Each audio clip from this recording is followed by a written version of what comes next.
They should be the name of this show. I love the goofs and the ha-has. Almost entirely. I think for me, anything that's like, cringe comedy, my general inclination is to step away from that. But this sounds much smarter than I was afraid it would be. Your whole brand is cringe comedy, Josh. That's fair. This is Almost Entirely Sports with Joshua Brisco. Take the show with you by listening on the Sports Radio 810 mobile app at 810WHB.com or by searching for Almost Entirely Sports wherever you get your podcasts. That was a upsetting sound that I had to make with my mouth. This is Almost Entirely Sports on Sports Radio 810 WHB. Been a little while since we had an Almost Entirely Sports for you here on Sports Radio 810 WHB. Glad to be back with you here tonight.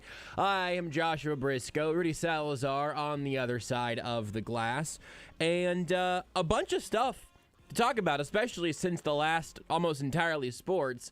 I was filling in for Corey Anderson on the Zone last week, plus we have lots of college basketball. In fact, this will be the only AES with me on it, at least this week. We have the NAIA National Championship game tomorrow night, and then on Wednesday I'm going to attempt, for the second time, to go see Glass Animals in concert. So last time that happened, I ended up in the hospital instead. And today also just had a fun little wrinkle for this week. We'll see if we unpack any of what today has been, because it's just been one of them. Just been one of them today, and I am excited for the show tonight. I am excited to talk about some Chiefs things. I completely missed that apparently Mike Hughes just got a 1-year, $3.5 million deal with the Lions, which I'm not sure I would have given out based off of what... He had one great game, you know? Maybe that one great game was worth $3.5 million. I don't know. That's something that I didn't see until I sat down here in the studio tonight. I'll just give a real short version because I think transparency is usually good. And it's just so you know where this show's starting from tonight. Real quick, do a top 5 ranking of most bummer places to leave directly from, directly to do a radio show. And then tell me where Animal Hospital lands in your top 5. It's on the list somewhere. It might not be 1, but it's not 6. And that's where I just came from. The very short version is that Scout the dog is currently at home sleeping on some new medication. So things are looking okay. But it's just, again, to spare you any of the details, there's no such thing as a good day that ends at an animal hospital. That is not. So that's what my afternoon, evening have looked like. But now fiance Renee is on dog watch. And again, my latest report from #sources close to the situation is that Scout the dog is resting comfortably on some new medication, and that she's a small dog that jumped too much and hurt and bleeped up her spinal cord. But legs are working, we're okay. If anybody wants to send in their favorite small dog with back problem tips, I'm open for business. She's only 4 or 5 years old. We think about 4. She was a rescue. Scout, not Renee. I know how old Renee is. Renee a rescue? Well, listen, that's a different conversation. But if we're open for business for your favorite brand of those little carpeted ramps so small dogs don't have to hop up and off of beds. Scout has a big jump that she can make to get up under the bed and back off again. But sometimes she just absolutely YOLOs it off of the bed. Playing kind of reckless. Kind of the Justin Reed of our defense. See what I did there? It's a sports thing. I'm looking for coping mechanisms because I just compared Scout to one of the Chiefs' new free agent additions. Playing a little too violently in the secondary sometimes. Anyway, hi Rudy. You're gonna say something funny, hopefully? No, not so much funny. It's anything would be great. So my sister, they have a wiener dog that's also going through spinal problems because wiener dogs have this at the worst. Very rate. common. Yeah. Yes. But she's also, little Penelope's also doing fine, getting better. We're all day to day. Not Eric Berry day to day. We're literally day to day. Oh God, that's what Andy Reid said. Oh no. Yeah, apparently, there you go. There's your, I have the, here. We'll turn the opening segment of this show from just sort of Josh gets his feet set into a warning signs to look out for. If you have a small dog with a relatively long back and short little legs, keep an eye out for intervertebral disc disease, or IVDD, which is what they think Scout has. And apparently, I found out today, like 25% of dachshunds have that. Rudy, are you just noticing that you have new springs in the microphone in there? Because I'm also just noticing that. It's not even new springs. This is a whole new stand. It's a whole new stand in there? My mood has been turned around. That's a 180. I mean, I think it's a whole new stand. It's definitely new shiny springs. Yeah. It's hard to see from over. I think it's also a new stand. Yeah, like this part is. You're able to bend it that way, which I've seen you try to do that before, but it never works. You got to go up and over, never under and up. Yeah. But your mic stand right now. It's like, again, this part is definitely the same. Because it's still got the 810, stickers on it, right? But it's holding the firm. rest of it, the crane part of it, I guess you could say, pretty sure is new. Wow. Did not realize that. My chair, I have also noticed, has duct tape on it. Somebody's clearly duct taped pieces together to keep it intact. But hey. One thing's new, one thing's broken. I mean, look, you gotta pick your spots. A new mic arm. I tell you what, that's something we legitimately get excited about. I went to adjust parts. Like the back part, and I was like, "What is that?" I was like, I feel like duct tape. That's to be fair, my guess is I haven't looked at it. It's probably not duct tape, but Gorilla Tape, because we got plenty of that around here. There's a big Gorilla Tape company. I don't know if people know that. We got it out at remotes. We got it around the build. I mean, just big Gorilla Tape fans here at A10. Not a sponsor as far as I know, but should be. The thin rolls. Garbage. You want that wide roll. Yeah, the double wide roll. The duct tape width, right? Not the little electrical tape sort of width stuff. Get that bleep out of here. I need that double wide. Unless they want to sponsor us, then I'm sure we can find some uses for the skinny Gorilla Tape as well. So there you go. That's sort of the. Sometimes I feel like this show has a real pardon our mess vibe, just like generally speaking, and that I'm comfortable with. That doesn't. That doesn't faze me any. But sometimes it's like, hi, I walked into the building 5 minutes ago because I just left the parking lot of an animal hospital. Sorry, everybody. This show's we're gonna take a second to get up to speed. I just figured I'd let you know so you don't think I just farted around all weekend and didn't know what the Chiefs were doing. No. I knew what the Chiefs were doing until about 3 hours ago. And everything from about 4 hours ago to now, I would say, has just been sort of a stressful, sad blur. But, we're looking at a 4 to 6 week rehab. I don't know. This might be a career ender for Scout the dog in a circus performer sense, but not a total career ender in the dog sense. So, on the mend. We laugh because it's our only option. I also laughed because Derrick made a little funny joke that took me a few seconds to figure out. In part because I thought I made like a typo in terms of the location of the Chiefs. I was like, I don't think I said the Chiefs in Kansas. What did you do? I didn't do anything wrong. Matt just made a nice, clever joke. You said in the tweet. Assumed that I made a mistake. No, which I like is what this. I should assume. But no, Matt's just clever. Matt's just being Matt. The tweet that Rudy sent out before the show tonight was saying that we would talk about the Chiefs signing JuJu Smith-Schuster and the current state of the team. And it's then, always a very safe, generic, hey, it's 100%. Going to get mentioned. Hey, we're going to talk about the state of the team. Matt says, I believe the team's currently based in Missouri, but I'll still join at JB Brisco and Not That Rudy to talk about other Chiefs-related tidbits and minutia later. Also, is minutia going to be Matt's word of the week? Because I know that one, but I'm going to keep an ear out. We got to be on each other on this one, Rudy. I have the reminder.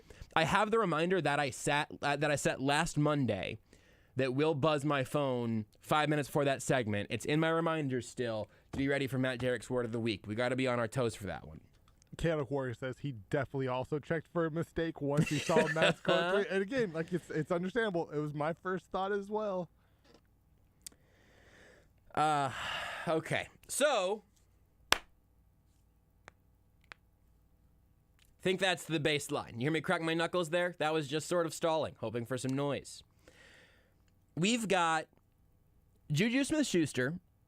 So last time we were on an AES, the show was ending. Chloe was making her prediction, had just submitted her bracket. We'll do a bracket challenge update as well. She doesn't know what she's talking about. I wonder where you're at right now in your bracket. I've not checked the groups, but I don't think it's going well for you. Not great. So we will check on our tournament update at some point, but we were going to break. And so also Kevin Flaherty, 24/7 Sports, he's going to join us at 9. We'll talk about the tournament to this point. Big Peacocks guy, obviously. Huge Peacocks guy. Not because they knocked off Kentucky, because they're a 15 seed, Rudy. I had Kentucky in my Final Four. I generally root for Kentucky, which probably makes me unpopular around here, I guess. I don't know. But I respect the football school that is the University of Kentucky. But also, whenever a team's named the Peacocks, you simply have to root for them. It's hard to be good at multiple sports. That's right. There's the reason why you don't see football schools always excel at basketball. Alabama got bounced in the first round also. It's a couple of football schools whose basketball programs can't hold up their end of the bargain. Hey, and they're not bad basketball programs. No. We made the tournament. We were 2 seed. We had a nice run, but hey. Nice little run. Can't be great at everything. Football is what we do. It's what we know. Look, if you say Kentucky is going to end up in the Final Four of one of the 2 major revenue sports, men's basketball, college football, which one? You expect Kentucky to be in the college football playoff every year. That's where they belong, right? If the basketball team gets hot, goes on a run, Rudy, I understand, then you get the extra little sprinkle on top. But, for sure. And look, you look at John Calipari and the head coach of Kentucky football, who everyone remembers, I think is a Stoops. The best Stoops, some have said. It's hard, and I genuinely do not know the name of the athletic director at Kentucky. You might not either. I don't know. I won't hold it against you. It doesn't matter. He's from here. He went to college with Gary at Ottawa University. Wow, I'm drawing a mind blank on my name now. On his name now all of a sudden. Because a few years ago, more than a few, it was like 5 or 6 years ago, Kentucky played Ottawa in an exhibition game. I'm like, now why would they do that? Mitch Barnhart. That's exactly right. So look, if you're Mitch Barnhart, if you're one of the elite of the elite among Ottawa Brave, if you're an Ottawa Brave legend, Rockhurst High School, then you've got to decide, is it going to be our basketball program or a football program that gets the inside track? And obviously they've made the decision, hey, we're a football school, and basketball team lived up to that, And yes, I did know the college of where our AD went because, of course, I know it's pretty on brand. I know what college the AD of KU went to. KU. Right, because it's the same school. Nailed it. I knew that one. And that's not even my bit. Missouri's, I think, might be Northwestern. It's a Big Ten school, I feel like. I feel like she went to a Big Ten school. Where'd Gene Taylor go to school? North Dakota State. I don't think that's right.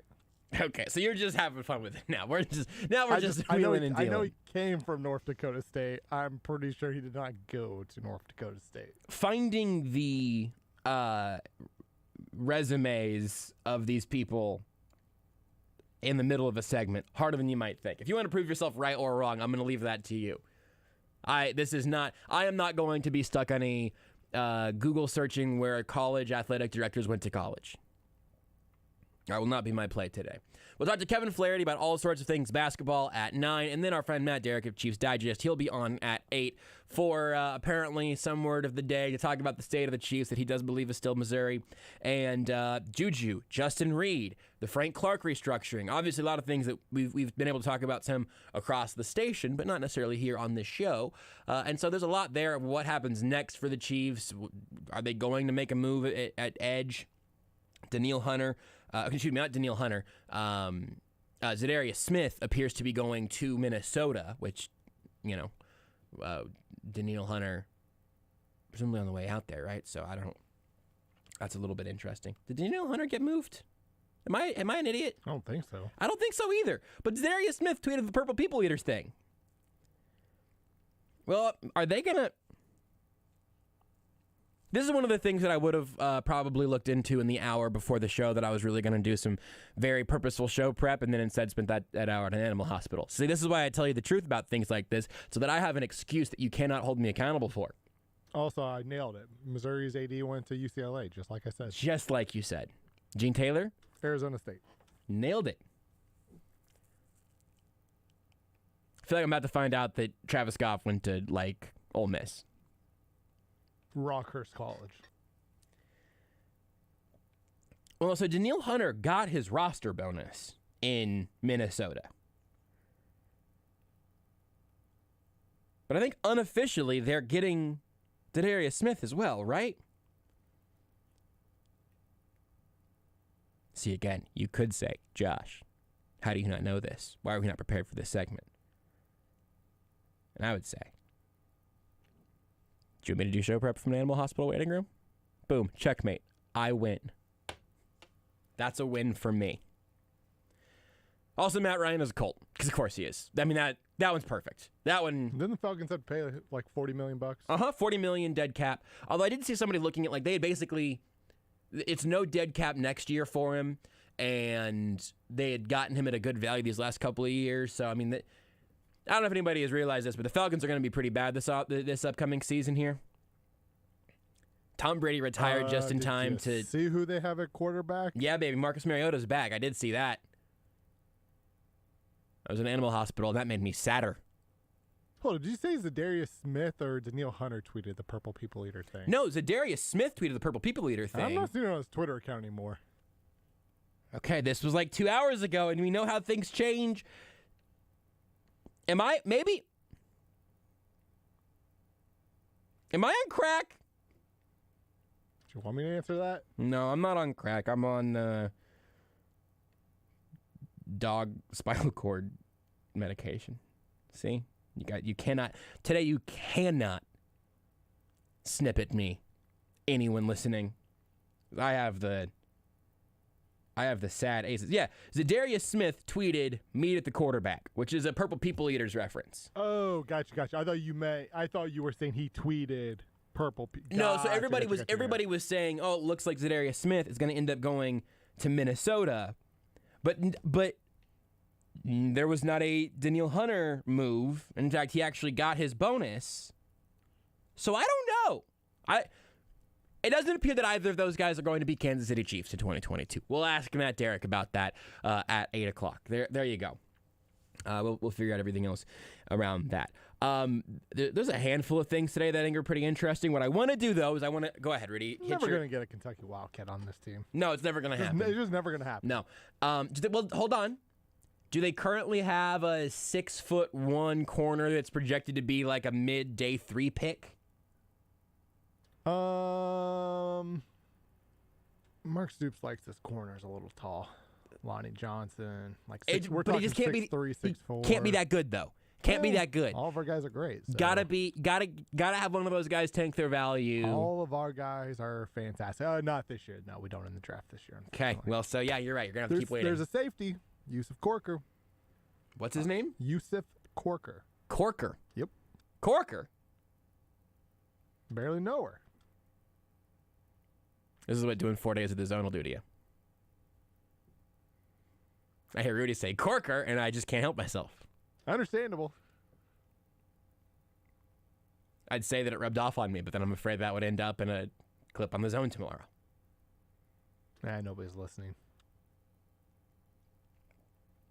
So we're gonna take a break. We're gonna get our feet set. I feel like this segment I took a charge. I'm going to get our feet set. We're going to do something on the offensive side whenever we come back. I want to talk about JuJu. I want to talk about sort of in larger scale what the Chiefs have done so far this offseason, what they haven't done yet. And somewhere during this commercial break, I'm going to figure out what on earth the Vikings are doing because I have only been made more confused. I saw that Zadarius Smith was visiting, and then I saw the tweet and people going, it looks like it's going to be in Minnesota. I have not seen anybody actually try to figure out what their strategy is. Because so far as I can tell, they extended Kirk Cousins, tried to move their best pass rusher, arguably, did not move him, and then added another one. Win a Super Bowl, obviously. With a guy like Kirk, win now. Got to take your shots when you got a chance. Yeah, I guess that's just the truth is that I do not, in fact, like that. Want more Almost Entirely Sports? Watch the show live on the Sports Radio 810 Facebook page. Sports Radio 810 is a proud sponsor of the 2022 NAIA Men's Basketball National Championship. Come catch all the excitement March 17th through 22nd downtown at Municipal.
This is Almost Entirely Sports with Joshua Brisco. You know, I went to BYU, so every down's a throwing down. I mean, that's how that goes. On Sports Radio 810 WHB.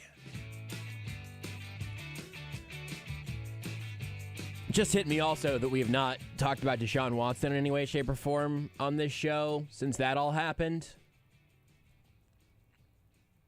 Maybe we should keep it that way, man. I don't know, man. I don't know. You see it came out today that the Browns actually gave up even more picks than was first reported? Well, they did an extensive research into his background. That's right.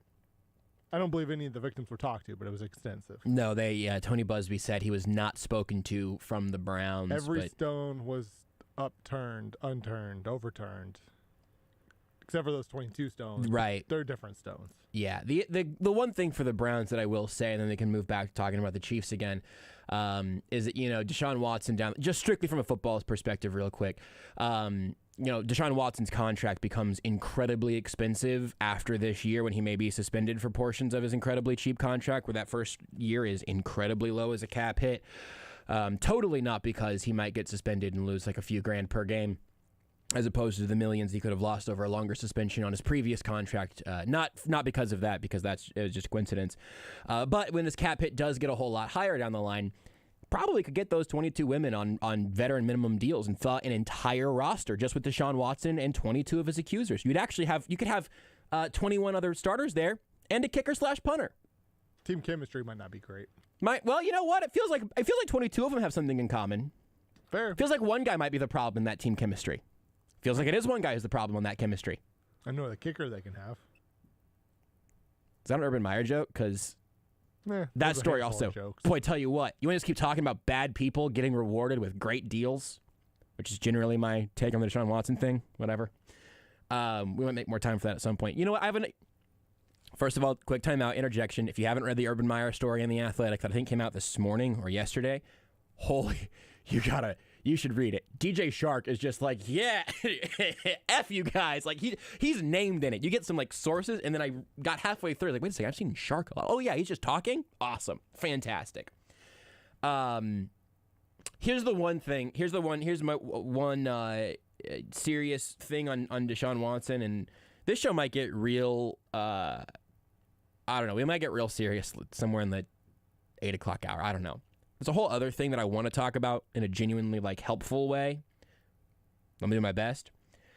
Just know that every time we make a passing joke about Deshaun Watson and his entire starting roster of accusers of various forms of appearing to be escalating types of sexual misconduct, just know that when we are poking fun at that, it is not making light of the series of terrible things that Deshaun Watson did. It is certainly never at the expense of the victims. It is pretty much the only way that I can think of continuing to remind ourselves and each other that the NFL just fittingly could not keep it in their pants to get Deshaun Watson to quarterback their team at an NFL historic contract. And that we should keep that in mind before we all end up talking about Deshaun Watson's fantasy value. I joke about things as a coping mechanism. If the first segment wasn't evidence of that, Same. Rudy and I have some shared DNA on that one. Not sure if it's just not being very good at processing our own emotions. Probably. Some sort of fragility that we hide as comedy. I don't know where it comes from. I'm not even asking you to laugh at jokes that you don't want to laugh at. But I do want you to know that those are, if not for you, for ourselves, reminders of where we're at with him and why we are here with Deshaun Watson. At no point ever should that be seen as reflective of a flippant attitude towards the 24 accusations towards Deshaun Watson, or where we are at now. I think most people probably understand that, but I wanted to just explicitly make that clear, because somewhere along the lines, and I'm not even saying we've exhausted this, but somewhere along the lines we're probably going to run out of ways to talk about Deshaun Watson seriously in a way that is any sort of helpful or that moves the ball forward in any sort of way. But I do not want that to be a reason that he just becomes Browns quarterback Deshaun Watson, because frankly, he has not earned that yet. Might never, certainly hasn't yet. A lot of whatabouts in that. Guaranteed money in NFL history. Yeah. Browns quarterback Deshaun Watson. It's a great point. It's a great point. Whose base salary is $1 million this year. Yeah. I mean, it's just exhausting. It's just, and maybe that's it, man. Maybe my energy and my whole attitude just gets worse the more tired I am on an existential level. I mean, that one's exhausting. This isn't going to break any new ground. I thought we were going to talk about JuJu here. We'll get to it, I promise you. It's an organic conversation sometimes, and this has been This has been a start to a show. But I'm going to plagiarize from 100 people who have said various things better than I have on the Deshaun Watson front. And you know, if you're a regular listener to this show, that the last thing I will successfully do ever is properly credit someone else's tweet. Not because I choose not to, but because I read something and then I think about it 3 days later and go, that was a good idea. That was a good thought. Who said that? I don't know. And by the time I'm saying it on the radio, it's too late to even try to look it up. But somebody was the first to use the first that I saw to use the word inevitable on Deshaun Watson.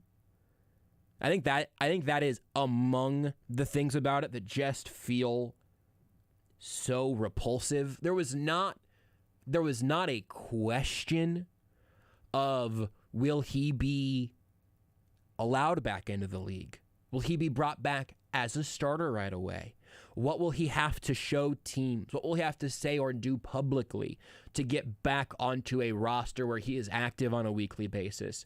Will a team will a team trade for him and then have him sign a contract that heavily protects the team if he is suspended or further allegations come out? Those conversations were not had at any point, anytime in the last 6 months. You got ruling on the criminal side that they did not have enough to prosecute, and a minute later, you start getting the reports of what teams are willing to alienate their current starters, ship them off to Indianapolis, not just for the Falcons. Everyone was ready to ship their quarterback to Indianapolis. Well, except for the Browns. Baker wanted to go there, but the Browns were like, meh, you know what? We're not sure. Good point.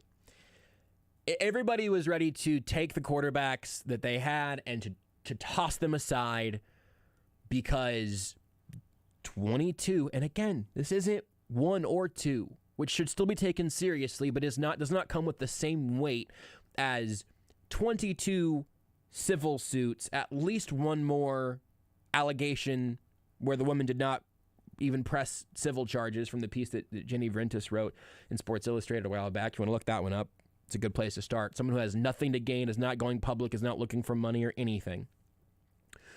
There wasn't even a hesitation from the NFL.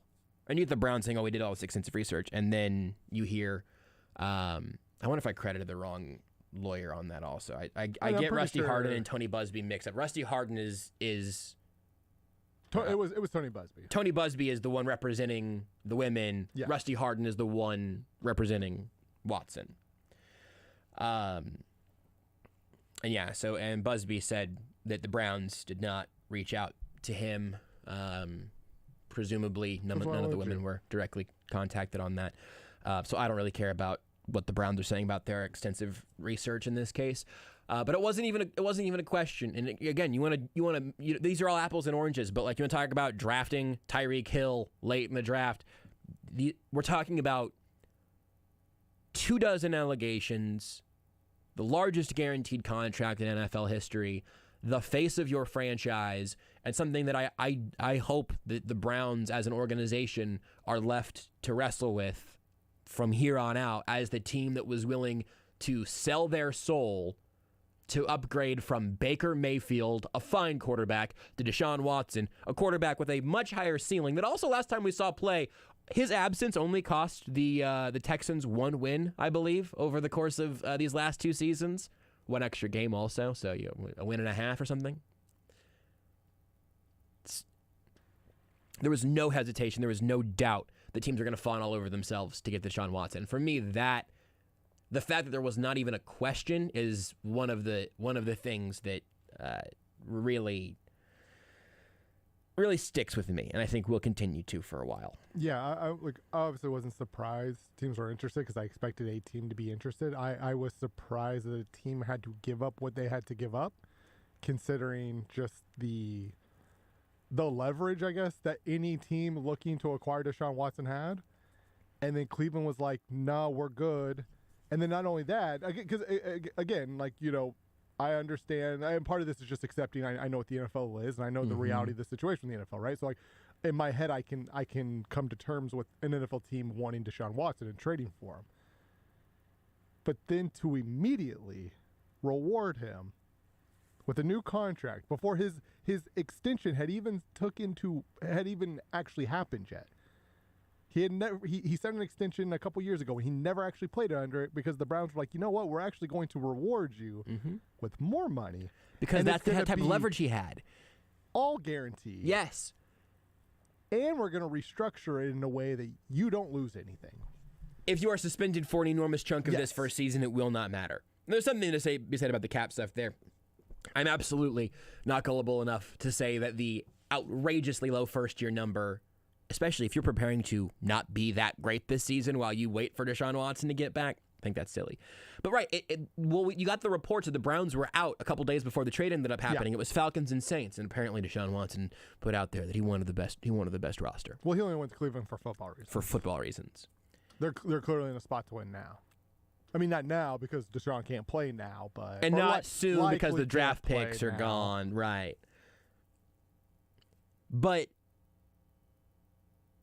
you get teams where Deshaun Watson is holding meetings with these teams, telling them apparently Atlanta had like Quavo in a meeting. Like that was like a real report that came out. It's like, hey, we're bringing out all the brass here to try to get you to Atlanta.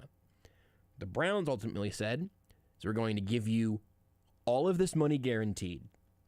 Bunch of it up front, we'll spread it out. You can just Scrooge McDuck your way all the way through this. No, duck, we said. You can just Scrooge McDuck your way all the way through this one, and we'll take you when you're available. For a guy that has said nothing publicly, and even on the stand just pled the fifth the whole time. Which you can do. Don't have to respect it or believe that you're coming from a place of... Like, I would love for the Browns to just have to say the phrase out loud. You have to pick one of two phrases, right? Just say, we do not believe these 24 women accusing him of similar acts. Or, we do believe these women. We don't really care. He's good enough. Yeah. We don't care. Yeah, and I just wish they would say one of those things so I could figure out what exactly it is. Not because I would respect either of those. I almost said I would respect it more. I wouldn't. That's not true. But I wish they would say one of those two things publicly, just so we could know exactly what stance they're taking in terms of duping us all, glossing over it, whatever. And in reality, what they've done is say we did our due diligence. We did not talk to the lawyer representing these women, of course. We've done all the due diligence. Every stone was overturned. And I think there was a phrase of kicked over. I think there was a phrase along the lines of like, Deshaun knows what it takes to lead this football team. No one was wondering about that. And yet, here we are. So, that was disappointing.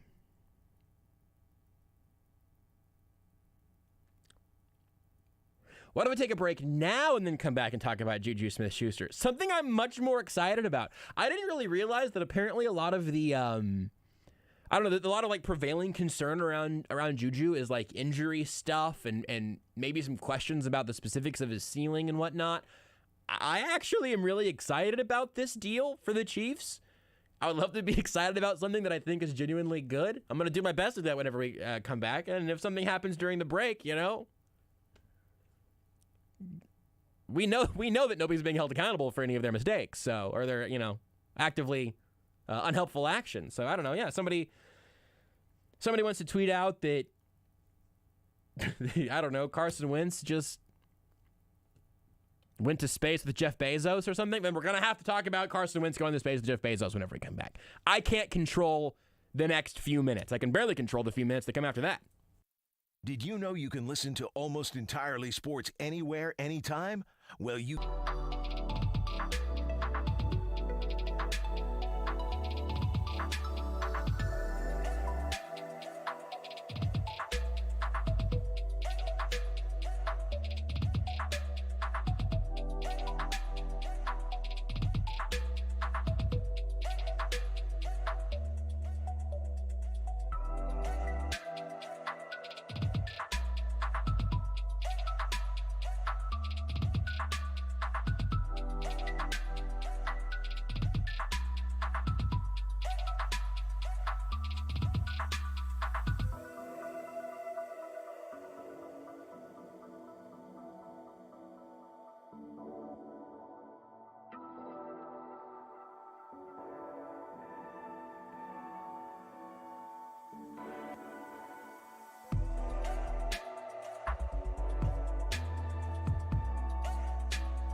segment 1, which feels like an hour and a half ago already. We'll talk to Matt Derrick of Chiefs Digest here in about 10, 15 minutes or so. We'll go to the basketball side of things at 9, starting with Kevin Flaherty. Then we'll do a little AES bracket update, a little 8-10 bracket update. Also just talk about the things that we think have been fun so far. I think this KU team got so much more interesting with Remy Martin. Nothing happened. Nothing's been fun. There's probably something that's been fun for you. Nope. Well, I mean, my night. I've had more free time on my nights and weekends. I guess you could say that. Just because you're not even turning it on. Can't be bothered.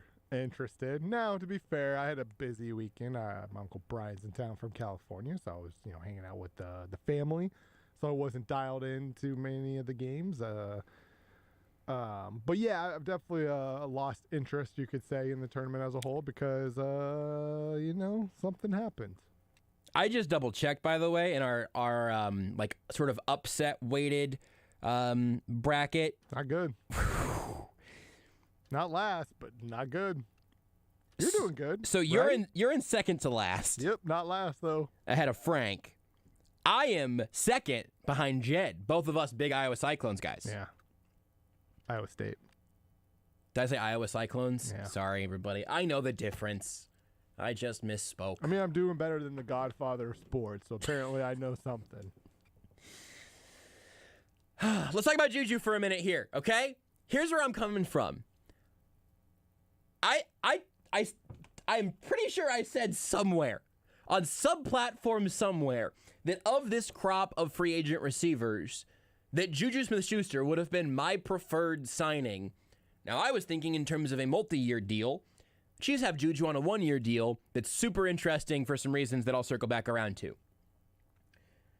JuJu Smith-Schuster, though, is 25 years old.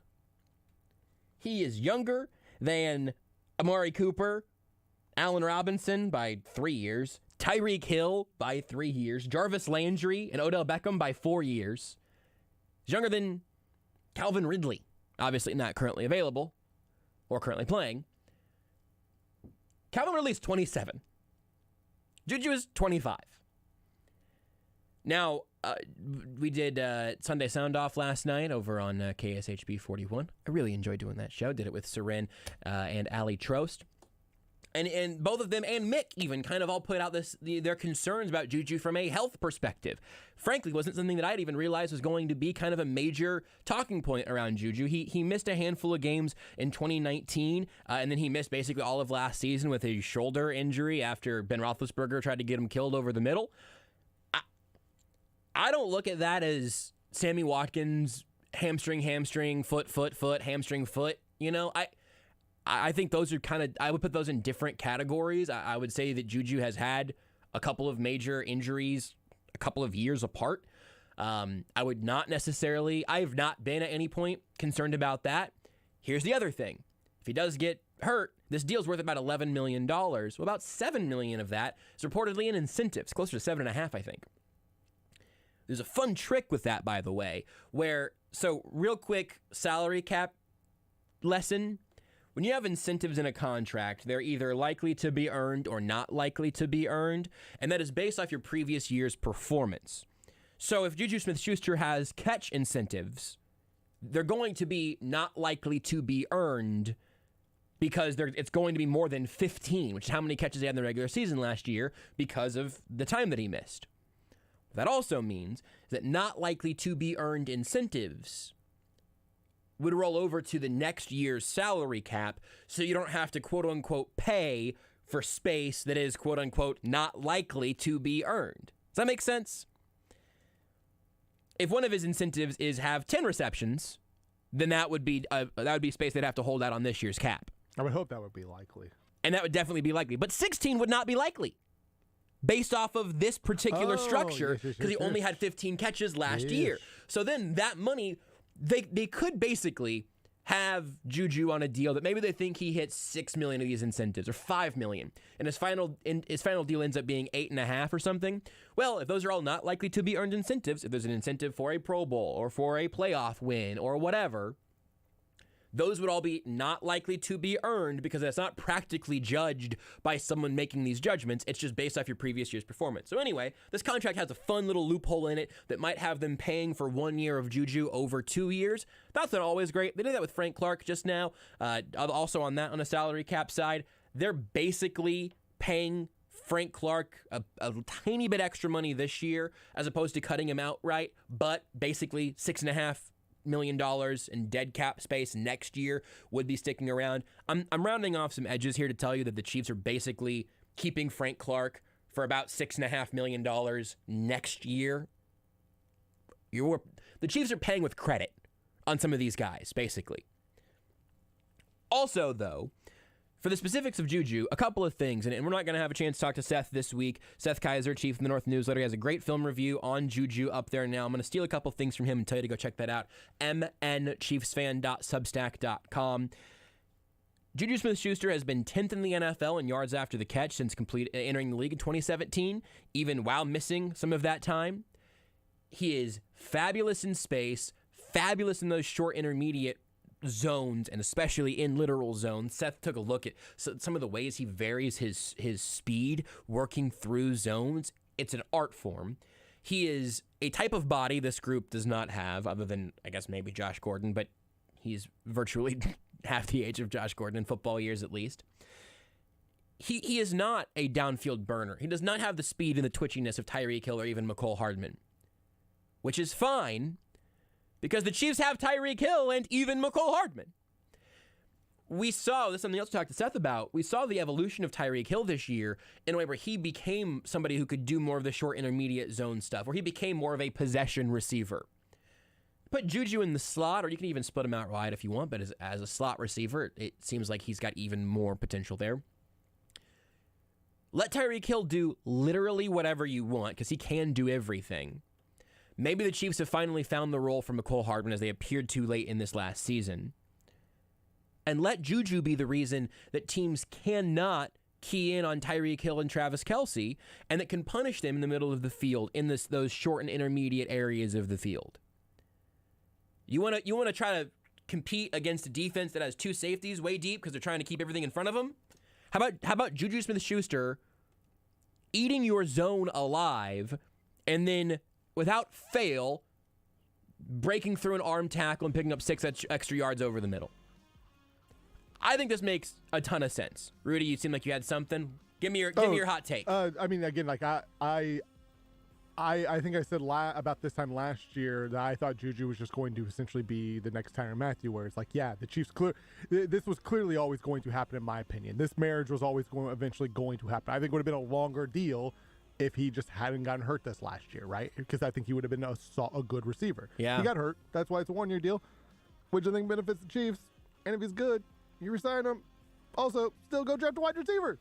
They should still draft a receiver. Hill, Hardman, and JuJu all have 1 year on their deals currently. They'll extend Hill, I believe. But they should absolutely draft a receiver round 1 or round 2.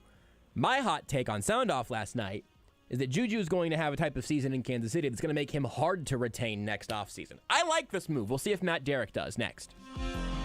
You're listening to Almost Entirely Sports with Joshua Brisco on Sports Radio 810.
seed in Belmont, giving Tennessee all they could handle.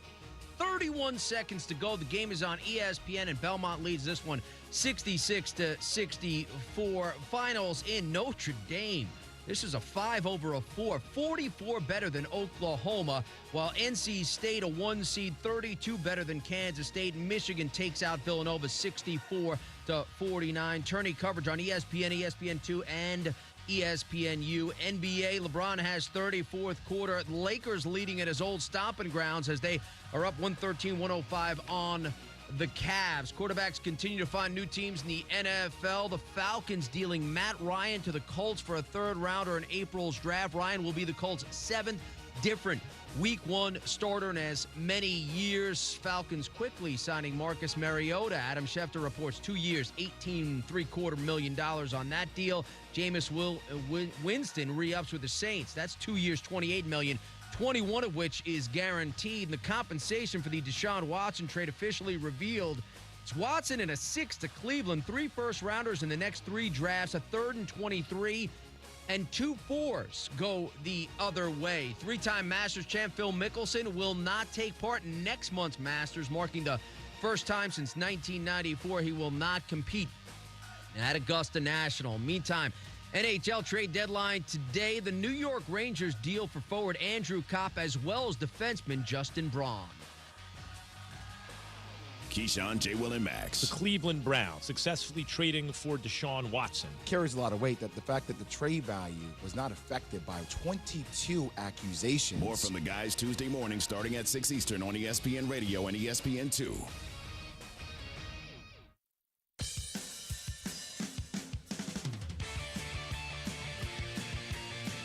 This is Almost Entirely Sports with Joshua Brisco. Now, Matt, the obvious conclusion of this segment, I'm going to go ahead and let you just sort of warm up the pipes and decide if you've got a Wookiee, if you got a Wookiee call in you. Here's what I'm going to say leading up to that. You can follow Matt on Twitter at Matt Derrick. You can check out his book, At Last, the Kansas City Chiefs' Unforgettable 2019 Championship Season, forward by Kevin Harlan at triumphbooks.com/ChiefsWin. And his Wookiee impression sounds like this. On Sports Radio 810 WHB. The bonus of that liner is I don't have to tell you who we're talking to or all of the places you can get and support his work. It's Matt Derrick, Chiefs Digest, at Matt Derrick on Twitter. At Last is the book. You've heard all of that already once. You've heard it twice now. You'll hear it 3 times because here is Matt Derrick. Matt, I'm jumping right into it because I realized when the show was starting here today that we were going off air on the last edition of Almost Entirely Sports as the Justin Reed stuff was beginning to be reported. Everything from that point on has not actually been discussed on these airwaves until a little bit this last hour. So specific to the Almost Entirely Sports audience right now, what are the Chiefs doing, Matt? Why haven't they signed anybody?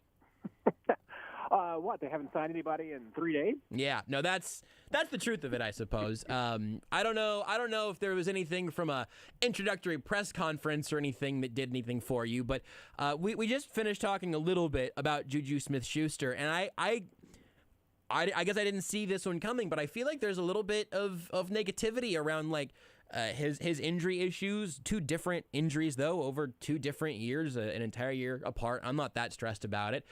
His production decline in Pittsburgh, he was getting the ball from Ben Roethlisberger. I'm not that worried about it. But it's obviously the fun splash, even though Justin Reed we know is going to be here for longer. But how should people feel about JuJu Smith-Schuster being a Chief now? I think they should feel absolutely fine with it, mostly because the contract bakes all of that in. Yeah. I mean, when you're talking about a 1-year deal for $3.5 million, that's a pretty good deal. Yeah. I mean, I would have gone higher for JuJu. I think a lot of people probably would have, and even if he hits all his incentives and makes all that money. I mean, the Chiefs were 1. They're in the AFC Championship game, yep. And a pretty good chance they've gone to the Super Bowl. Yep. If he makes all his money. So yeah, it's a great. I mean, to me, it's a fine deal. I mean, I've got 0 problems with it whatsoever. Mostly because of what you just said. I mean, there's a value attached to JuJu because of 2018 and his first 2 seasons in the league. But the last 3 years haven't been that, and some of it's probably maybe the quarterback. Maybe some of it's not having a bigger number 1 around him. But now he's got the quarterback and a bigger number one receiver around him. He's not asked to be the be all end all. Yeah. And that's probably what JuJu's role could be and should be. The fact that he's comfortable coming to Kansas City and playing with Tyreek Hill and Travis Kelce, I think says a lot about who JuJu is. I think he's going to fit in great. So for the money, it's a fantastic deal. Yeah, I agree with all that, including like the specifics of this fit, both for him as going back to being not even a secondary weapon like he was in that big season where Antonio Brown was, the focus of that offense, but really a tertiary weapon here. But even within that, what do you think about some of the specifics of the fit? Like what he brings that this team didn't have without him? I think certainly he just brings the ability to divide up the attention. I'm not sure that he's completely, 100% the fit that some of us, thought the Chiefs really kind of needed to add to their offense. He's got some size. He's 6'1". He's not, short receiver by any stretch of the imagination. And he can certainly play a little bit bigger than that and play a little bit of, he's certainly going to be able to play a little more physical than Tyreek Hill and Mecole Hardman because he's just bigger. But is he that, big down the field, jump ball kind of receiver? Probably not. But, he profiles much more like a Sammy Watkins than, anybody else that the Chiefs have had the last few seasons. And once again, you go back to it. During the Patrick Mahomes era, the Chiefs' offense was its best when Sammy Watkins was on the field. Having another target and having at least someone with a different skill set than the guys that they already have is going to be an improvement. So, I can see a lot of things that the Chiefs can do with him. But more than anything, to me, just having the threat of a receiver of his skill when healthy is a huge factor because, we've seen what happens when teams have tried to take away Hill and Kelce. Mm-hmm. Nobody else has stepped up. And JuJu, I think, is a player who can step up and fill that role. I could ask this as a question. I'm going to say this in a way that I would say it as if I was trying to envision this on my vision board for the future. And you just tell me if I'm wrong. JuJu and Mecole Hardman are going to finish this year and then hit free agency. Tyreek Hill currently only has one more year left on his deal, although it seems like an extension is on the way. But with the way this receiver room is built right now, the Kansas City Chiefs are going to draft a wide receiver in the first 3 rounds. You heard my confidence waning, I think. In the first 3 rounds of this year's draft, they're going to draft a receiver. Am I correct? Oh, boy. There are 2 third-round picks. They got that compensatory one. I'm hedging. They do. There's a lot of opportunities there. So they're not gonna. You don't think they're gonna? There's a chance. There's also a chance they'll sign me to play receiver, Matt, and they're not going to. Okay, there's a much better chance that they'll take a receiver in the first 3 rounds than sign you. I would agree. Significantly better chance. It's probably a higher chance of taking a receiver than I'm acknowledging because of exactly what you said. Even if they sign Tyreek Hill, what do you have, committed for the future at that position? Yeah. If there's somebody they like, yeah. Now I would be very surprised unless a specific scenario fell into their lap that the first round pick was a receiver. Yeah. But after that, possibility.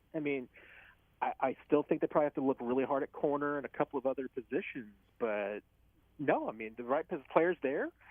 I'm best available player, especially in the second and third round. So I can't rule it out. Is it 50-50? No, I don't think it's 50% chance that they'll take one. But if 40, I'll give you 40%. I can live with that.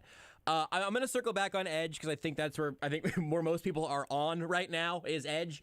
But you mentioned corner, and I got to tell you, I feel like I'm shifting a little bit. I feel like that I have gotten Brett Veach's voice has turned my brain to mush on this one enough for me to just say, you know what? Yeah, YOLO. Well, the Chiefs we have seen create corners that play at a solid level, if not above average level, if not a really high level, with Charvarius Ward and L'Jarius Sneed. Mike Hughes just signed for $3.5 million with the Lions. We don't know the structure of that. Every contract has an asterisk. But we have seen the Chiefs get good production out of Rashad Fenton as well, out of guys that we did not expect to have immediate high production. based off of being a late pick or an undrafted free agent. Am I dumb if I finally say, if this is the offseason where I say, I think the Chiefs can continue to repeat this one? I'm going to just go ahead and believe in that. I mean, I get why people come to that conclusion, but, I mean, to me, I think that a huge part of it has really just been scenarios and situations that make us believe that. Because if things had unfolded differently with I'll give two scenarios. Well, maybe even three. Because, we say that the Chiefs, maybe not putting a lot of resources into cornerback. Getting cornerback back for Alex Smith was a huge part of that. So we probably underestimate the resources that they would use to get Kendall Fuller. Was that, I genuinely can't remember, was that Veach or Dorsey at that point? That was Veach. Okay, yeah, that's interesting. Okay, good call. Well, it was, wasn't it? Yeah, no, watch, you're right. It still was. I'm gonna get dates and times. I'm gonna get you an answer because I couldn't remember. Rudy just asked the question though. Was it Spags or Bob Sutton? Two different philosophies. It was a different coordinator. So yes, I'm gonna get the dates on this one. Spags believes he can build up, I would say, just about any tall, lanky corner, and Bob Sutton didn't believe in defense.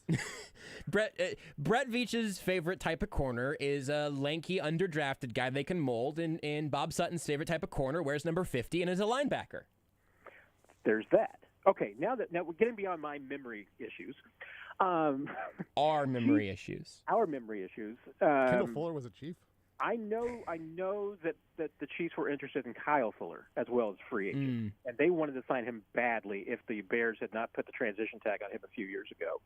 So if that happens, if Chiefs sign Kyle Fuller and the Chiefs take a corner in the 2019 draft, which was absolutely going into the draft their intention, especially at the board, and I think even with the craziness of what happened on the night of the 2019 draft, I still think if a corner that they like fell to them in the second round, I think they probably still take a corner instead of McCole Hardman. But I think that everybody that they thought was a first or early second corner were all gone at that point. So if any one of those two things happen, I think we probably have a different narrative on Brett Veach as how he acquires corners. So that's why I'm not sold on the idea that he will draft a corner high and put some resources into that position. I think that it's just that's a position that he feels like that you need to put the appropriate resources into it. It's not a position that you overpay, which is also why he's let every free agent corner, for the most part, that he's had come through walk, because he just doesn't feel like that's where you put your money. I mean, he thinks that money is better spent elsewhere. And I think it's probably, to a degree, the same way with draft picks. I mean, you draft corners appropriately, and I think that that's kind of been his philosophy as well. So, I mean, are the Chiefs going to take a corner with a second-round grade in the first round? No, I don't think they will. I mean, it's going to be if there's a player that they have a first-round grade on, they feels graded better at 30, they're going to take that player. So, I still think that.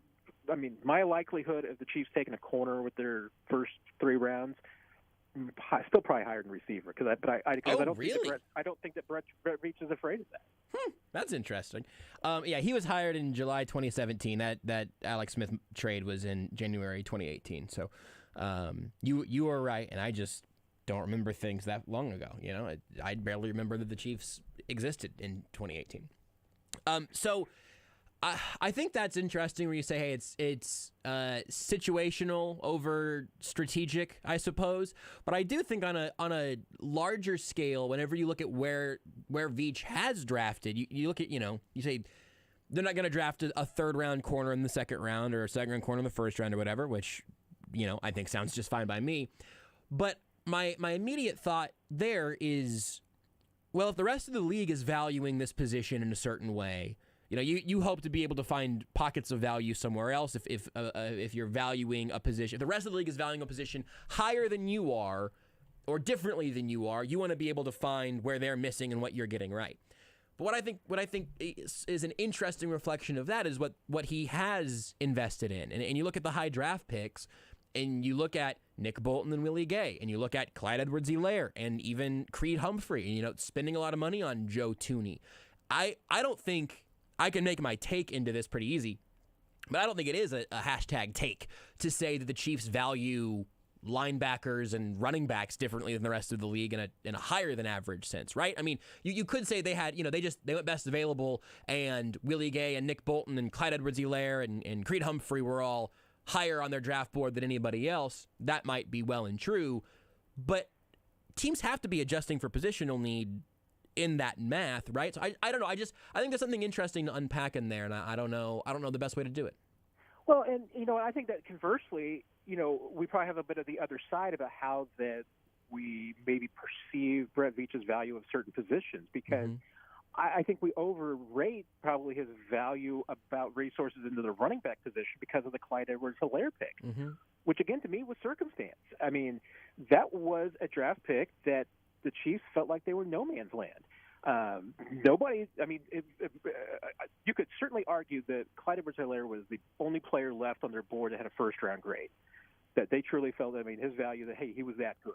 It didn't mean that was what their plan was going into the draft. I mean, if anything, I think that their dream was to trade that pick and not be there in the first round. But that didn't play out. So then you're at a position where at that point, the Chiefs didn't feel like that they had any tremendous immediate need. So what do? With that pick, you pick what one is you think the best player, which they had thought on their board at that point, it was Clyde. And two, you're picking a player that you think that you envision that you can really use into the offense, which the Chiefs have certainly indicated they have a tremendous value for all offensive players. So that's how I think you get the Clyde Edwards-Helaire pick, which then leads people to believe, okay, well, the Chiefs really value resources into running backs. There's no other evidence of that. True. Because for the most part, Chiefs have just, under Brett Veach, have checked up the scrap pile for running backs and done a really good job with that. I mean, Derek Gore was no resources put into him.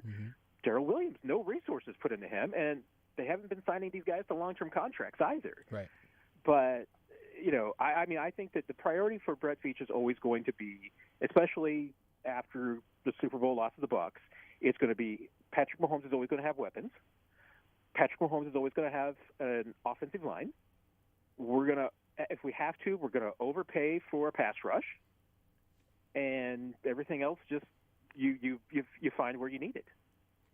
Anybody from the sound of my voice currently who's ever heard this show before knows what my next 7 minutes of monologuing would be if I just wanted to talk about the 32nd overall pick, and so I'm not going to do that. I'm going to save all of us the trouble and just assume that you've heard of my work before.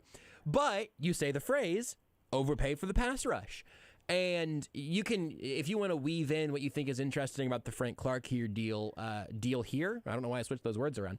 But if you want to look at the Frank Clark deal on this one, by all means. But right now, to this point, the Chiefs have not overpaid or paid at all to bring in anybody else on that edge group. It looks like Zadarius Smith probably going to Minnesota makes Danielle Hunter kind of interesting again. I really hope they don't. I hope that they don't end up moving any of their first 3 picks. If you want to have fun with that second, third again, whatever. I hope that we have seen more or less the end of giving up draft picks for veterans that are going to need new contracts. Danielle Hunter is not a terrible contract right now either, so there are some differences. But, that's something that we've seen them be willing to do. The defensive end position right now is not in a good spot as of this minute. There are still a lot of days between now and football being played. But what do you think you see at the edge spot? Yeah, I'm with you in that. I mean, my cursory examination of the position would be, if you're going to make a trade to beef up the edge spot, and I think the Chiefs should absolutely consider it and look at it, I just don't necessarily see the target that would be ideal for a Frank Clark similar deal, right, where you're trading a first-round pick and you're bringing back somebody who needs a new contract.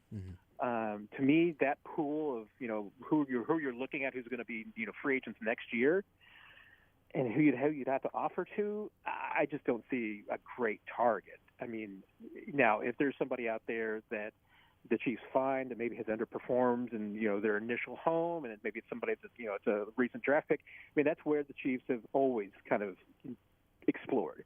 It's looking for, at this point, your 2019 and your 2020 draft picks who maybe just underperformed and you can get for a middle to late round pick. Mike Hughes is a perfect example of that, the cornerback position that just, left the Chiefs today. That I think is certainly a likely possibility, and I could see them exploring, but I don't see the obvious fit. I think there's still some affordable options in free agency. Obviously, Melvin Ingram is still a free agent. There are still some of these, one-year veterans who I think can come in and, fill you in, for at least a year. But, and I think some of this is, I think all of us, and I was probably guilty of this too, put a little bit of projection on to what the Chiefs were going to do with that defensive front as far as, doing a similar type makeover to what they did with the offensive line last year. Yeah. Brett Veach never told us that. If anything, at the Combine, we were enticing him to try and tell us that, right, and enticing Andy Reid to say that, and neither one of them would, which probably was pretty telling in and of itself that, Chiefs were not necessarily planning a complete and total off-season revamp. And the reality of it is that the pass rush is probably a multi-year fix. It's not something that they can dramatically flip over in 1 year. So there's still more work to be done there, and I think there's more work to be done this season on it. But I'm with you. I'd be really surprised at this point if we saw the Chiefs move a first to the third for a veteran that they need to then give a big contract to. So, with the benefit of hindsight, with everything you just said there, maybe we were doing a little bit of projecting, which I don't think is unfair. Sometimes we project what we think they should do, right? Whatever. But with the benefit of hindsight even, are you surprised that they weren't in on any of those, I don't know what the real number would be, top 5, top 7-ish type free agents? Honestly, no. But part of that is that, I thought I was never enamored with this free agent class as it was. And mostly because I thought it was entirely too old. Yep. And and the guys who weren't too old had injuries. Yep. Zadarius Smith was the one player that I thought might be the difference in that, because that's somebody who has at least recently been an impact player and is still on the right side of 30. But then, that contract that he originally agreed with to the Ravens, not a chance in the world would I have signed that deal, and I don't think Brett Veach would have either. And certainly with the cap situation this year, there has not been, to me, any of the top defensive ends and edge rushers that have gone, there's not a single one of those contracts that I would have even touched with 75% of their offer. I think there are a lot of bad deals, and the Chiefs cannot make a bad deal at that position right now. It's funny. Somebody, you know how bad I am at remembering. I remember great jokes and good commentary, and then I don't remember who said it, so apologies once again. But somebody made the point that Chandler Jones last year was, outside of one game, I think the first game of the season, right? Chandler Jones, the first game of the season was unbelievable. And then after that, he was basically Frank Clark. And yeah. I thought about that a few times. Told you that on Friday. Did you say that? Yes.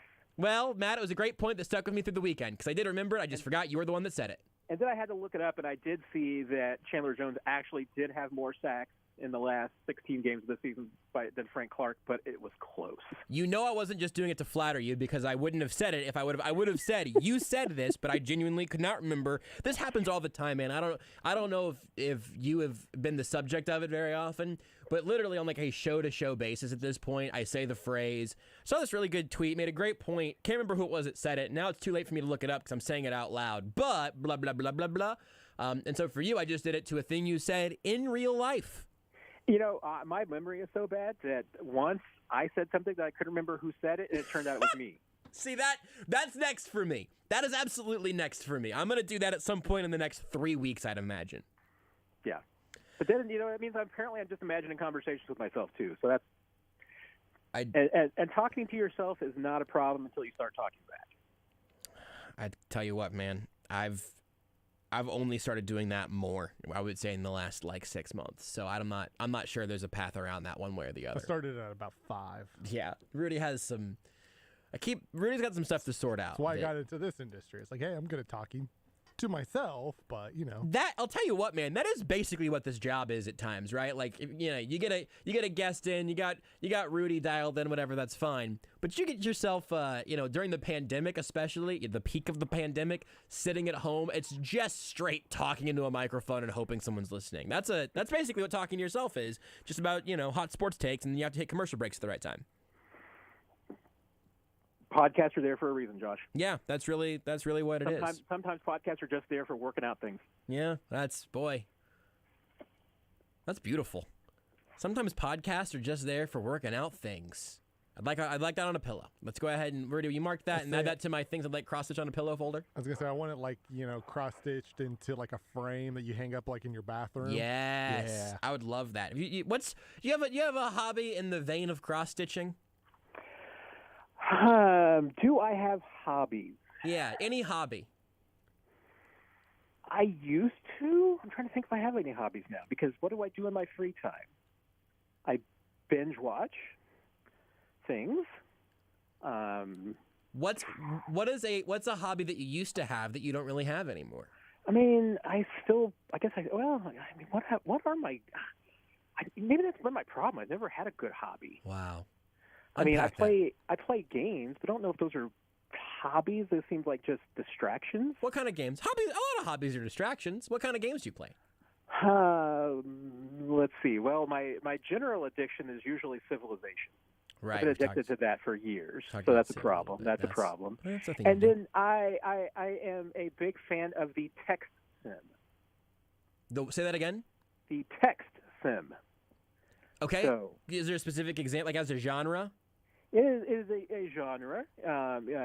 Just so there are these sports text simulations. Oh. So, if anybody's familiar with front office football or out of the park baseball, those are a couple of my favorites. Is Blazeball basically one of those also? I've heard great things about Blazeball. Blazeball? I am not familiar. Okay, that's fine. So, yes, Josh, but Blazeball is more chaotic. Yeah, I know it's weird. Controlled by people versus like a computer. A pure sim. Okay, program. that's fair. Okay, all right. These are hobbies. That's a hobby, though. Oh, and I used to be really addicted to that.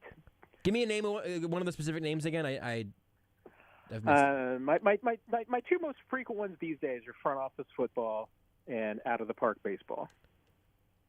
Just gonna open a new tab. This one technically wasn't text, but the one that got me into it was Micro League Baseball on the Apple II back in the day.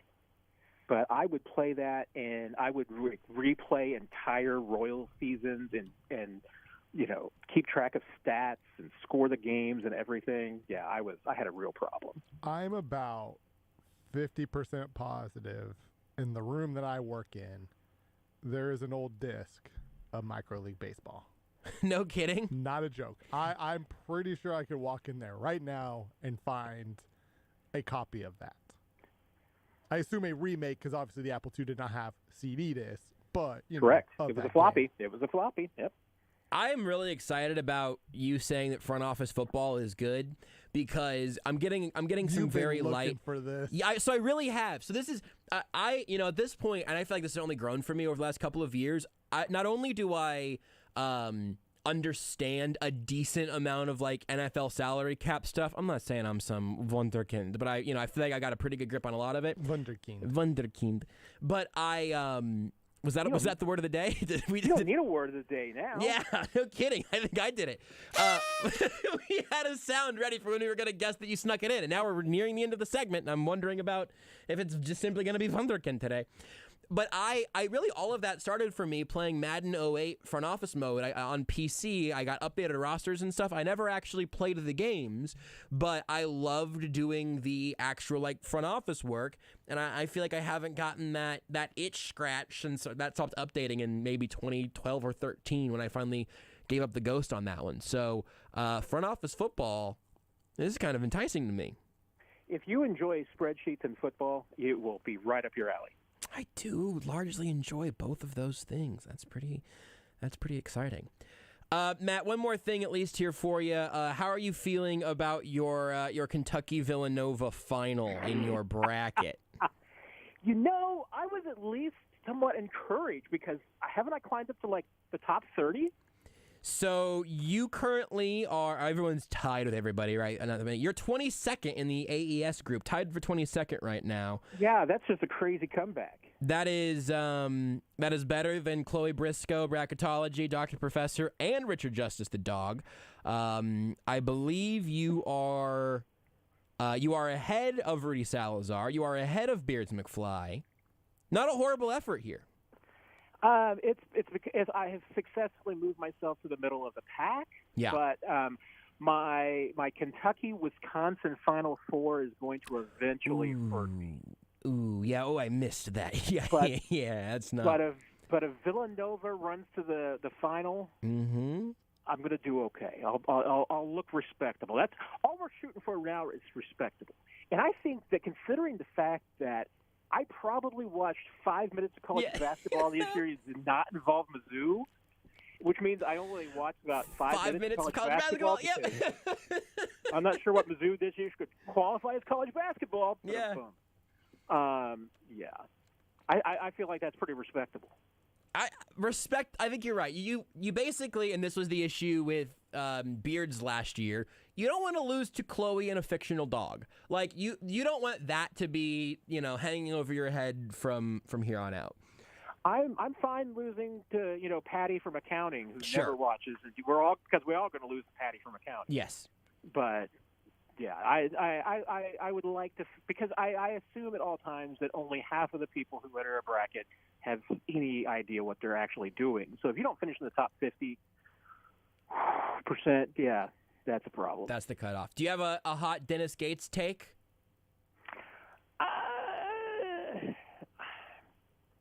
That's about. I guess that sums it up. Yeah, I couldn't. Unfortunately, I'm going to need clarification on that noise. You can just make another noise if you want, but I couldn't tell if that was the noise of I don't really have a take and maybe I'm a little bored, or if that was a take of I don't really care for it that much, but I don't want to say it that distinctively.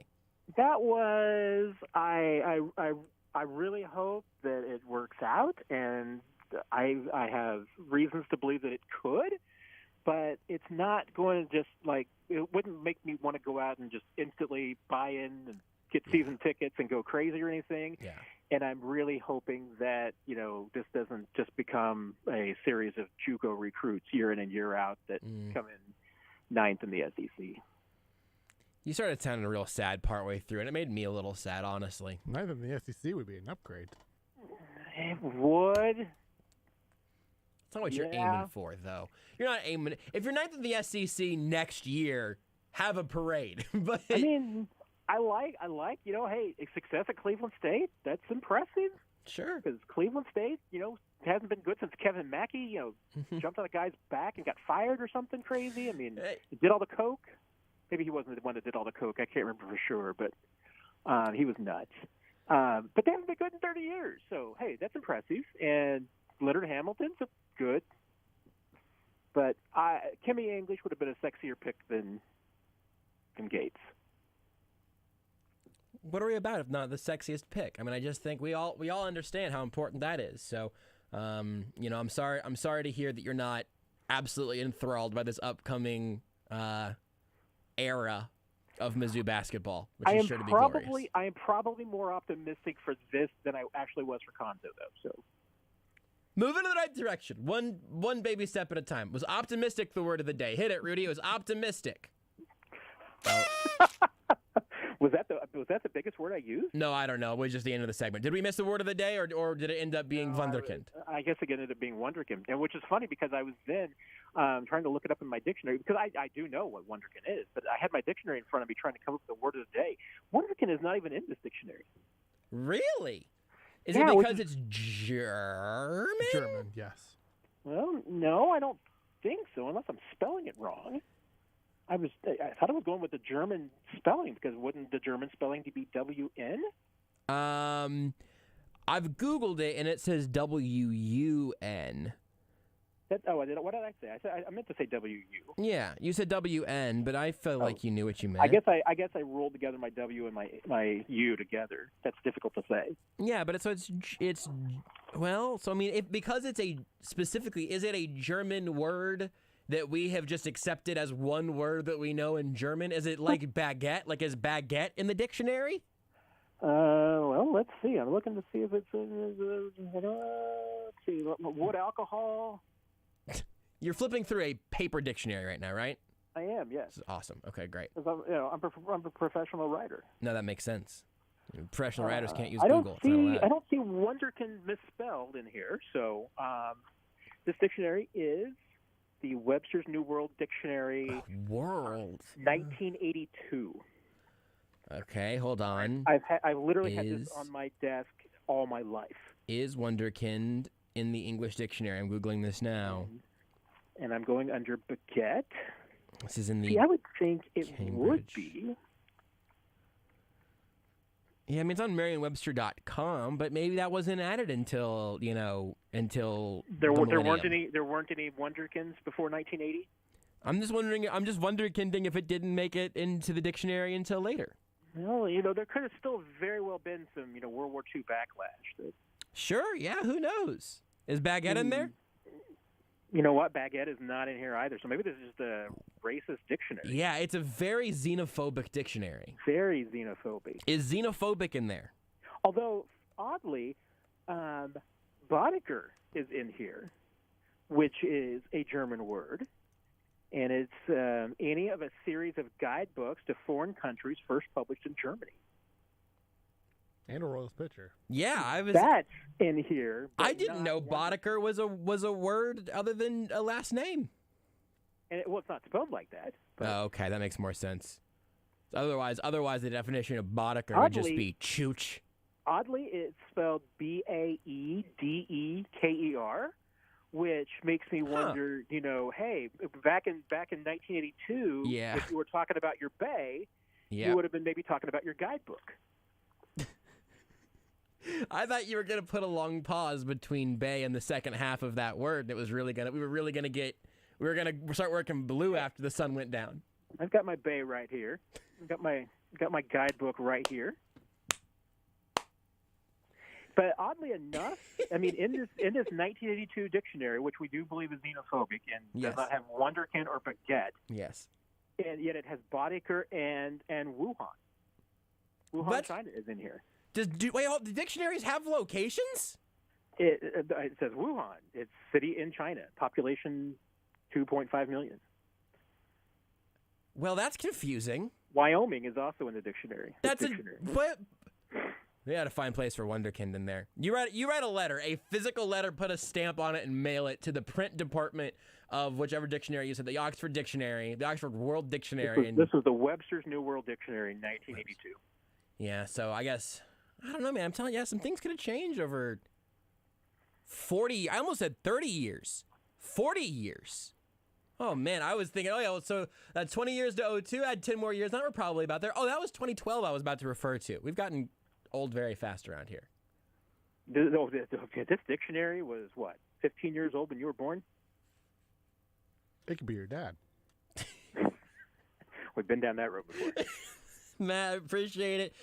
We didn't play the word of the day game in the traditional sense, but we've really upped our vocabulary. I feel like the mission of that segment was absolutely fulfilled here today, and we're all better for having had this conversation. My pleasure, Josh. Take care, everybody. Is it everybody? Was everybody the word? Everybody could be the word. I was hoping that Rudy would hit the little horn thing again just because I really like hearing this very hi-fi sound. Thank you, Matt. You can follow him on Twitter at Matt Derrick. Check out his work at ChiefsDigest.com. At Last is the book. If you don't have a copy of At Last as a Chiefs fan, I don't know what you're waiting for. I feel like you ought to have done that by now. We'll take a break whenever we come back. It could be any number of things. I got a couple ideas. We'll see where we land next. Take the show with you wherever you go. Listen live on the...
You're listening to Almost Entirely Sports Is there a word that means both love and hate in some language? with Joshua Brisco I that this show. on Sports Radio 810 WHB.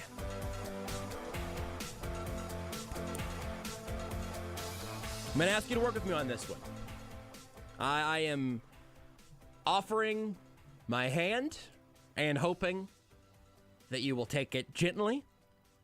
I'm offering where I'm coming from on something. I'm hoping you will hear me.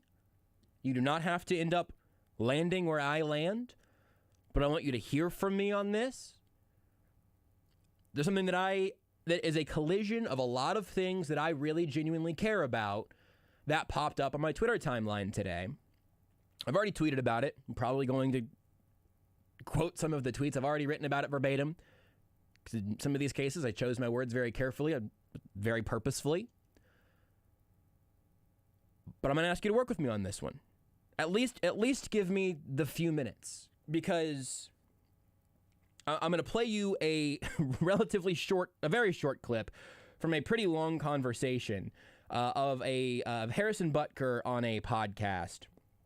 And the host of the show, tweeted out a 2-minute Twitter length clip that was specifically about what we're going to be talking about here. The podcast appears to be called Breakaway.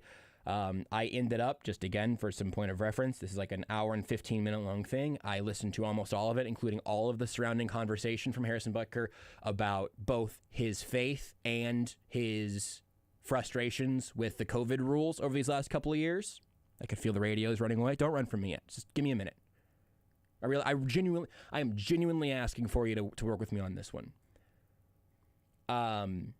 You can watch the full thing on YouTube or subscribe wherever. This might be my one little jab. I don't think the host did Harrison Butker many favors here. Definitely don't think he did the audience any favors here. It's not like the worst hosting job I've ever seen. I've missed some follow-up questions in my day, Lord knows. But you can get the full thing. I am very much not trying to take a snippet out of context here. There's longer context on my Twitter. You can watch the full thing on the YouTube page. But Harrison Butker talks about the COVID protocols, him not being vaccinated, and this particular 2-ish minute long clip is him talking about how he was in a place where he was ready to walk away from football if the choice was going to come down to either be vaccinated or we're going to let you go. He also says, hey, as a player that's relatively established, I did not think the Chiefs were ever putting that on me, but that if that would have happened, I would have found another way to make my living. Here's another thing I'm going to ask you to work with me on here. I just want to give you where I'm coming from. I'm going to end up running into theology, morality, science, and football, and their collisions with culture. All of those things are involved in this segment here, okay? Those are all things that I genuinely care about deeply. It might be surprising to find out that I care about theology deeply. It would be less surprising if you read Renee's Twitter handle more closely, I say this as someone who grew up a pastor's kid all the way through a Nazarene college, who ended up with a ministry degree because I figured as long as I was out of Nazarene college, I wanted to learn more about this religion that I had grown up in. I would certainly not consider myself particularly Nazarene, but I am very grateful for what I've learned through those spaces.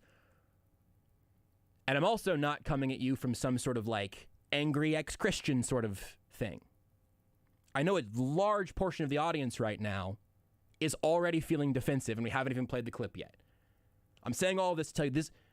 You don't have to agree with me on this. We don't have to come to the same point on this. Harrison Butker is a practicing Catholic, by the way. That's all laid out more in the audio and everything. But I want you to know that I'm coming by this honestly. I really am. And this one clip, again, it's 20 seconds out of an hour and 15-minute long interview. I think it's a fair clip, but this clip had something that really stuck out to me and really bothers me for a reason that I'll explain after you hear it. I think the only tough thing was for a lot of players, they felt like they didn't have a choice. It was almost like you have to do these things, you got to follow these protocols, or else you're not going to have a job and you're going to get cut. But, for me, I just felt in my situation, I talked to my wife, and I was fully okay with stepping away from football. It was like, I'm going to stick to my principles. Wow. I'm not going to compromise, and if this is my last season, then so be it. And I think in some ways I was an example for a lot of the guys, like, wow, maybe I should have stood up a little bit more. Maybe in the future when there's something that's going to come down where I feel like my freedom's getting taken away and I feel like I don't have a voice, well, I can stick up and stand up for what I believe in, because at the end of the day, football isn't my life. It's my job. I love it. I love kicking. I love the Chiefs. I love playing. But, I'm a child of God, and I'm a husband and father, and that comes before playing football. So if I'm ever doing something that I think goes against those first two things, as being a child of God and as being a husband and father, then, I'm prepared to step away and look for another means to provide for the family. There's a little more than 20 seconds there, actually, a little more of the leading up context to it. The question that I would ask him, and again, genuinely ask him, I'm not playing for your, I'm not opening up the phone lines on this one, okay? In fact, I've just closed the phone lines. That last jumping off point, the idea that, of course, I don't think anyone would say, hey, you're in the wrong for saying, no, for me, my identity is my faith and my family. That is something that is so prevalent throughout all of sports, throughout all of American culture. It's not always well executed or always well done, but that is something we're all very comfortable with hearing from someone. I think we see that all over the place. It is a very well-adjusted, very normal thing to say if you're a person of faith with a family. Your job should probably not be more important than either of those things. I'm with him on that. The question that I would ask is, why are any of those things conflated with something that goes against what you believe? Why is a COVID vaccine against what you believe? The Pope has said that, practicing Catholics should get it, just from a papal perspective. I'm not Catholic. That's what the Pope said. And I don't think at any point throughout this, Harrison Butker comes off terrible. He doesn't come off antagonistic. But I wish he would show his work. And this is where, again, you have to know, for me, I'm coming at this from the angle of someone who does care about good theology and cares about bad theology also. And not just someone who's, no, dumb spaghetti monster believer says science bad. You've probably had enough of that. I've had enough of that. You even heard earlier in that clip, and it comes up other times, talk about freedoms. I don't want to lose my freedoms. Well, that's a different thing. You want to talk about vaccines within the realm of what your responsibility is as a citizen in a shared environment or not? That's a different conversation. But the specific reason that I saw this today, I knew Harrison Butker wasn't vaccinated. I think we all did, right? I think because he missed a game. The reason that today I thought I do want to talk about this is because I think it's a terribly dangerous thing to say this goes counter to my faith in some way, shape, or form, and then to not explain why.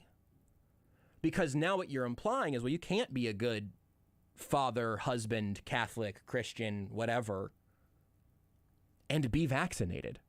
Or it's not saying, well, this is a choice that I made for me personally or for my finely tuned body, which is something this host offers later in the episode that, Aaron Rodgers has talked about. Cole Beasley's angle, and Harrison Butker talks about respecting Cole Beasley's stance. Cole Beasley's thing is sort of, don't tell me what to do, bleep off.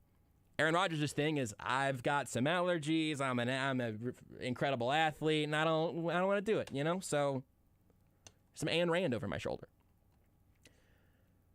But the thing that Butker did is the thing that particularly stuck with me of, well, here's my faith, and also I'm not going to put this thing above my faith. It's a very safe thing for you to say to a group of people who share your faith, unless there's a little bit of extra inquisitiveness there of, well, wait a second, but what else are you saying? Again, not antagonistic, but he doesn't show his work. We can have a larger conversation about if people in public positions have an obligation to explain the logic that they use to make these big visible decisions. And if you're a role model, maybe you are owing that to people, maybe not, I don't know. If someone asked me why I did get vaccinated, I would have an answer for you. Wouldn't fit in the remainder of this hour, but I would have an answer for you. But it really bothers me when people throw the proverbial theological smoke bomb and then kind of disappear into the shadows before they ever actually explain what it is about their faith has gotten them to this point. It's a little lazy, but I think it's really harmful, especially if you're a person of faith that wants to put something replicatable out there for others as a way of life that you want to show.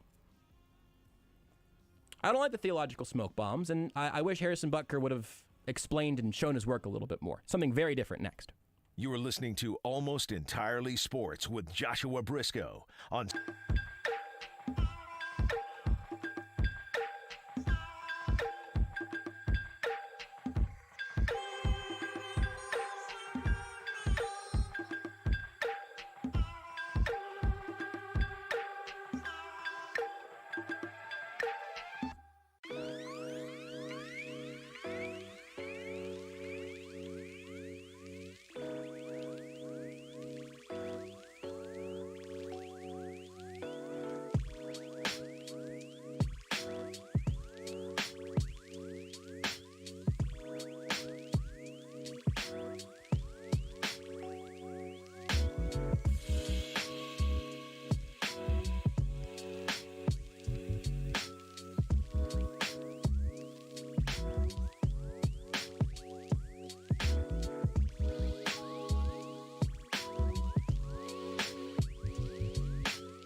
This is Almost Entirely Sports with Joshua Brisco. Svi McCarluke? On Sports Radio 810 WHB. We got a handful of Svi Mikhailuk liners that really his streaking like shooting star across the college basketball sky really aligned with a formative time in the Almost Entirely Sports sort of metaverse, if you will. I think that's been claimed now. I think that's a metaverse TM. I don't think so. No, I haven't heard it anywhere. No one's talking about that anywhere. Look, but here's the thing. I love the MCU. Possibly, can we use that? Sure. Yeah. We could call it the Meta Cinematic Universe. There's no way we're gonna get lawyered up for that one. Universe. Ooh, that's great. Well said. Well pronounced. But look, here's the thing. I mean, why would you want to go to any other universe when right here in this universe we have Kevin Flaherty from 24/7 Sports? You can follow him on Twitter at KFlaherty247. You can also get his work at 247sports.com and CBSSports.com, covering all things college basketball. I'm sure we'll talk a little extra KU as we typically do, but in this case, Kevin, we actually can have a real conversation about the national scope of college basketball. And I gotta say, I got a hot take. The basketball has been good. Well, it depends. It's kind of funny because we have these work slacks, as I'm sure so many people do, where you can talk to people, and the NCAA tournament is always a wonderful event, and there are a lot of close games and really get people on the edge of their seats, and it was funny because I know you being an NBA guy as well. There was somebody in our Slack last night who said that he had to flip over to an NBA game to remember what real basketball looks like. Yes. When you look at teams, struggling to even get shots up on the final possessions, when you look at the actual basketball, and I did a write-up on the Midwest region today and did a real quick sort of reboot or reset, however you want to put it. And one of the things that I had to look at was the best game. And I had a hard time picking one, Josh, in that all of the close games, it seemed like teams were averaging under a point per possession. Yeah. And, and so I think that the basketball has been very close. Yes. I do think that there are some people who would say it's maybe been a bit clunky, a little bit foul-ridden, but welcome to March. That's the thing, is for me, everything you just said is so true, and I like to believe that some of it's stuff I've talked about when I have my harder time sort of onboarding to college basketball in January or February. But what March Madness is for me is hitting the McDonald's drive-thru, and I'm just saying, I'll take one of everything. I'm not eating McDonald's 11 months out of the year, but this month I'm having every meal at McDonald's, and I just want you to shove it in my face. I'll even take your Iowa State 54, Wisconsin 49 if that's all you got. I'll have a McFlurry.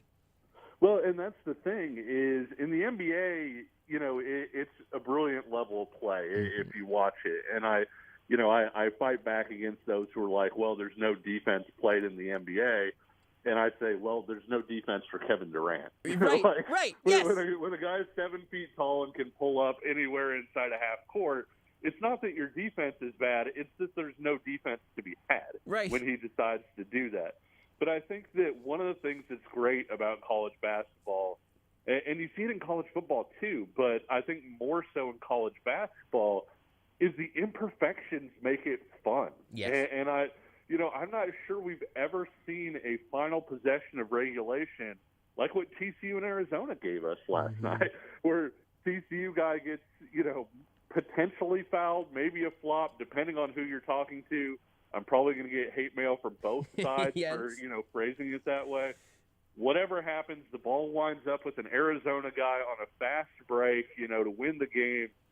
And instead of laying it in, he goes for the dunk, and that doesn't seem like a big deal, except his dunk went in literally a fraction of a second after the buzzer sounded. That play is the perfect encapsulation because the clock stops for a second. Was it a tackle or was it an over and back? If he just lays it in, how do they actually navigate that? No, you're right. And the refereeing has not been great. It's a hard job that I don't think gets done very well most of the time. I understand. But the game by game product, to your point, not elite actual basketball being played. The overall bleep up my bracket and give me a game in overtime every 45 minutes, I have enjoyed massively, even as someone who has a real dose of skepticism in terms of how much college basketball, I'm going to enjoy, as opposed to being able to turn on literally any NBA game and just watch dudes hit shots the whole time. Well, it's so much fun because I feel like prevailing knowledge doesn't work in college basketball, and I know that sounds weird to say, but the whole, you're up 3, foul somebody. Right. The percentages in college basketball show that that's pretty much a 50-50 proposition because, there are some really good offensive rebounders who can go get a rebound. There are guys who forget to block out all of a sudden. I mean, in the Kansas Creighton game, we saw that with Jalen Wilson stealing the game because it looked like Creighton thought it was a 2-shot foul and didn't pursue the rebound. And Jalen Wilson did it and wound up grabbing it. Another thing I think is at the end of the game, it makes so much sense if you get a stop and you're down to not call timeout, right? Because the other team doesn't have a chance to get the coaching, to set up the defense, to nuke your play. And yet how many times this year have we seen somebody either not even get a shot or get an awful shot because their coach let them play through on offense and they had no plan and they didn't approach it well. And so I feel like that's one of the really fascinating things too, is you can make in the moment what seems like a good coaching decision, what seems like you're playing the percentages. And in college basketball for a slim amount of time, and in the NCAA tournament, it's so amplified because we get so many games, it's single elimination, all these different things. That one decision can be the reason you're going home or not. This isn't to pick at the scab of producer extraordinaire Rudy Salazar, who is in fact a Kentucky guy, but to that point, if I'm sorry, Rudy, you can take off your headphones for this one if you want. If Kentucky and St. Peter's, I'm dead on the inside. I don't hear anything anymore. That's for the best. If they play 10 times, what do you think the split is on that game, specifically with that matchup? Kentucky wins 9.9 probably. Did you see the shot quality matrix on that? No. What was it? So the shot quality matrix said that not only should Kentucky have won, Kentucky should have won by 22 points. Based on the shots that were taken in that game and looking at, the shots that were taken, who's taken them, et cetera. I think that's the thing about college basketball. It also said Kentucky would have won that game 98% of the time. And it didn't, because that game, St. Peter's was throwing the ball into the ocean and Kentucky was trying to hit a target, 100 yards away with a pistol. And so when that sort of thing happens, I think it's really tough to quantify why it happens, how it happens, and coaches will just say, well, you're talking 18 to 22-year-old kids. But you think about the NBA again, if that happens for Kentucky, you're just kind of like, man, it wasn't our night. Yeah. We'll go back, we'll adjust, win the series in 5. Yep. Wildcats in 5. Yep. But yeah, and it's funny because Kansas is getting ready to play a Providence team that the advanced metrics do not like whatsoever. And it's become this funny thing because Providence fans have actually shown up to games this year with signs disparaging Ken Palm and things like that, which is a very niche thing to do, I feel like. But when you look at their shot quality stuff, and remember, included in this is a 28-point win over Richmond. Shot quality shows that Providence should have lost both of its games already. It should have lost the game to Richmond by 3 points, and Providence won by 28.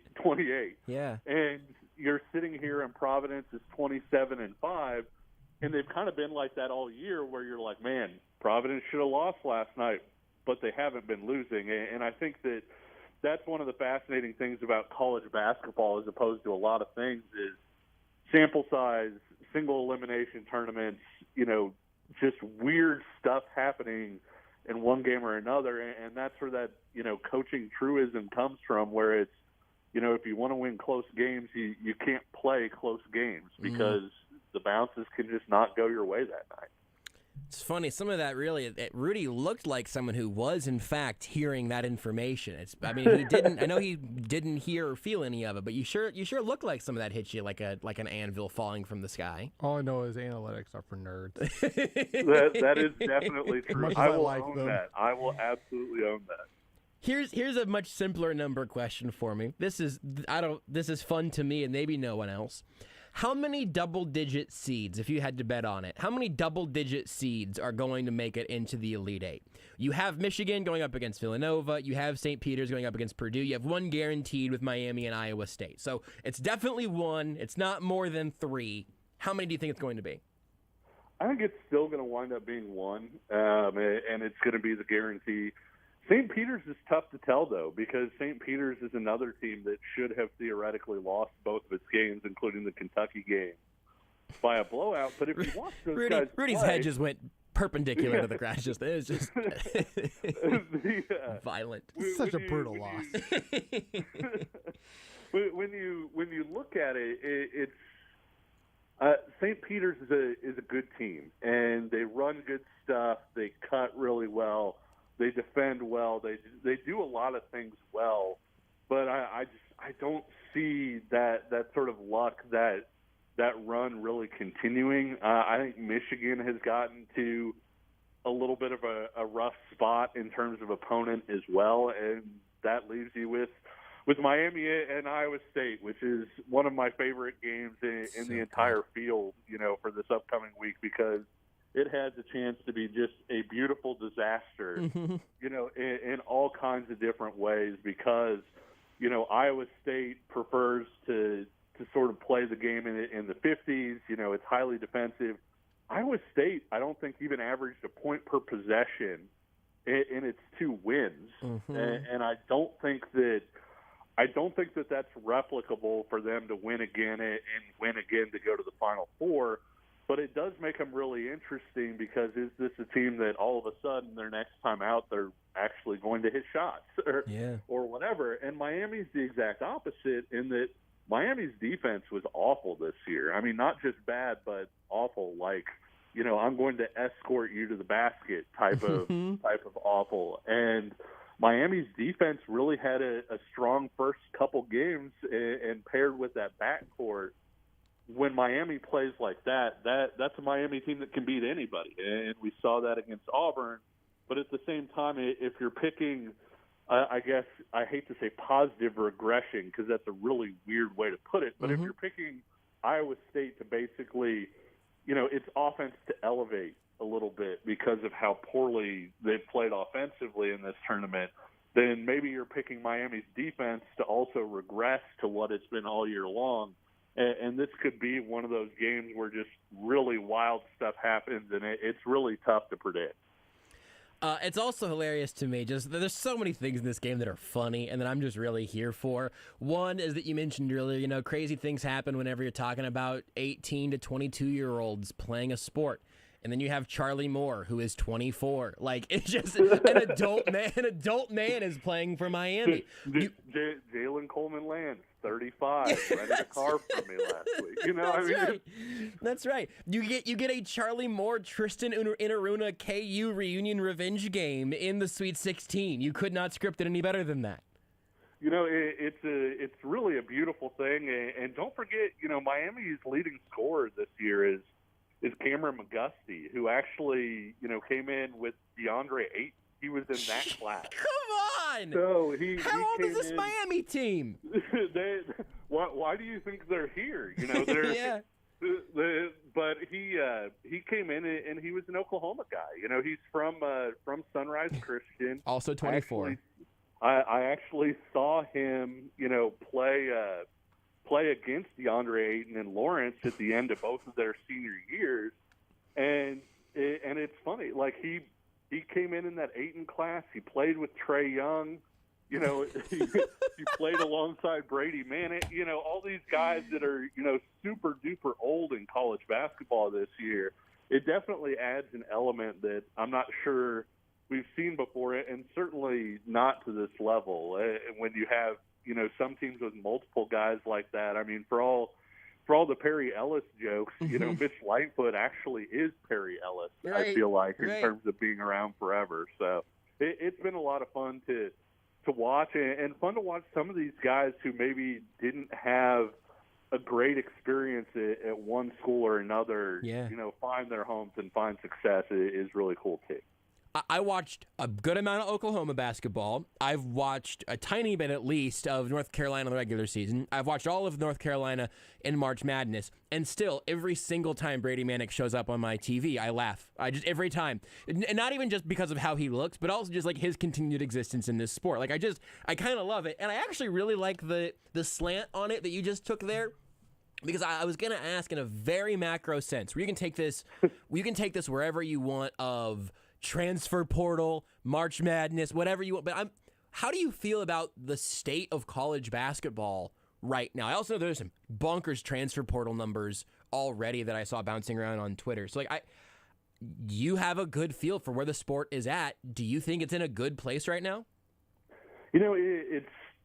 I think you'd get a different answer depending on who you talk to. And everybody really has a little bit different take on it. There are some coaches who are like, yeah, this guy isn't happy at his school. Let him transfer and go somewhere else. You heard a couple people talking about that as coaches this past weekend, where they said Dana Altman was one guy when Oregon lost in the NIT this past weekend.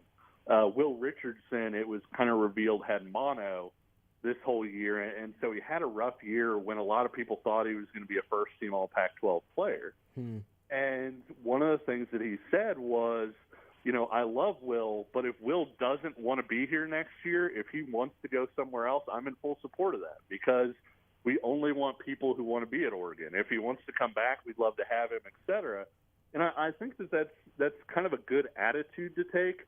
I do think that there are some programs that are going to find themselves on a bit of a hamster wheel, though, Josh. And one of those, I was talking to a friend of mine who covers Texas, I think is going to be the Longhorns, because when you look at what they have coming back from this year's roster, I think it's like 3 or 4 players maybe.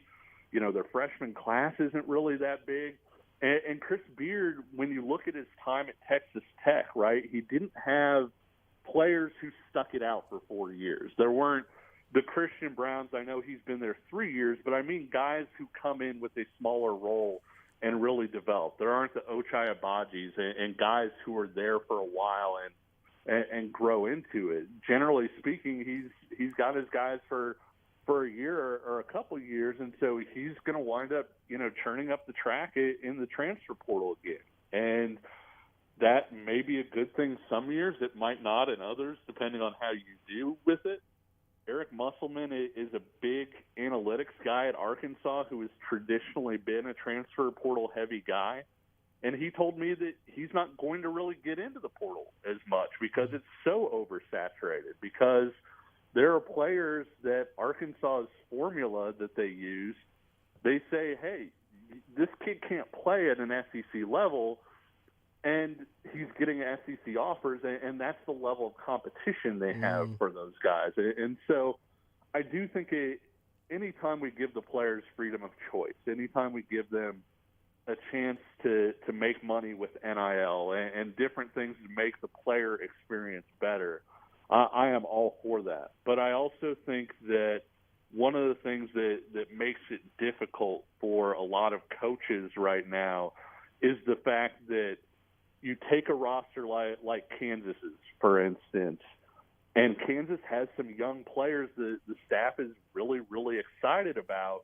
But when you look at the end of the season, and I'm not saying these guys are leaving, I'm just saying you wonder a little bit, did we touch this kid enough emotionally in the middle of this whole season when he wasn't playing maybe? A guy like Zach Clements, the staff couldn't be much higher on him. Yeah. But he didn't get a chance to play a bunch this year. And so how do you work him out, and how do you coach him, and how do you build that relationship to where you let him know, hey, you're actually a really huge part of what we're trying to build here. We'd really like for you to stick it out, as opposed to him saying, look, I came in, I only got this amount of time, in big games, sometimes I wasn't even playing. I'm going to go somewhere where I can play, and I think that's the challenge.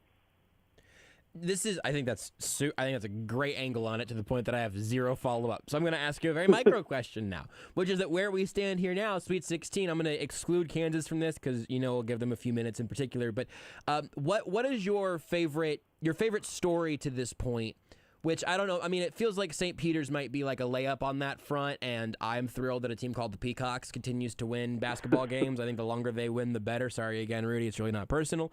But what do you like story-wise? I don't just mean like, oh, this is the feel-good story, but something you say, hey, this is really interesting to me, Kevin Flaherty. Oh, gosh. I mean, St. Peter's is the layup that you were talking about. Mm-hmm. How about Iowa State, though? Yeah. I think that when you look at the fact, it's so fascinating to me, both from a micro and a macro perspective, in that Kansas State hired Jerome Tang today, as the Baylor assistant. And, I think that's a really good hire, and it'll be interesting to see how that works out. TJ Otzelberger just improved his team by 20 wins in one season. And we've grown up in college basketball where a 20-win season is a good thing. Like, they use that in stats. They say this coach has, 5 straight 20-win seasons to show that he's an effective coach. And TJ Otzelberger inherited a program that won 2 games last year. And now they've won 22. They're in the Sweet 16. And I wonder a little bit, I'm so fascinated by this team, and they're really likable. And, Tyrese Hunter is a heck of a player. Isaiah Brockington, really set the culture there, coming from Penn State and being sort of their, in the trenches guy who is also a star. But the fascinating thing to me with that team is, does that just ruin every coaching hire for the next 5 years? Right. Because nobody wants to sit here and hear a coach in an interview be like, you know what, like, we'll maybe improve a little bit next year, but by year 3 we should, have this thing turned around.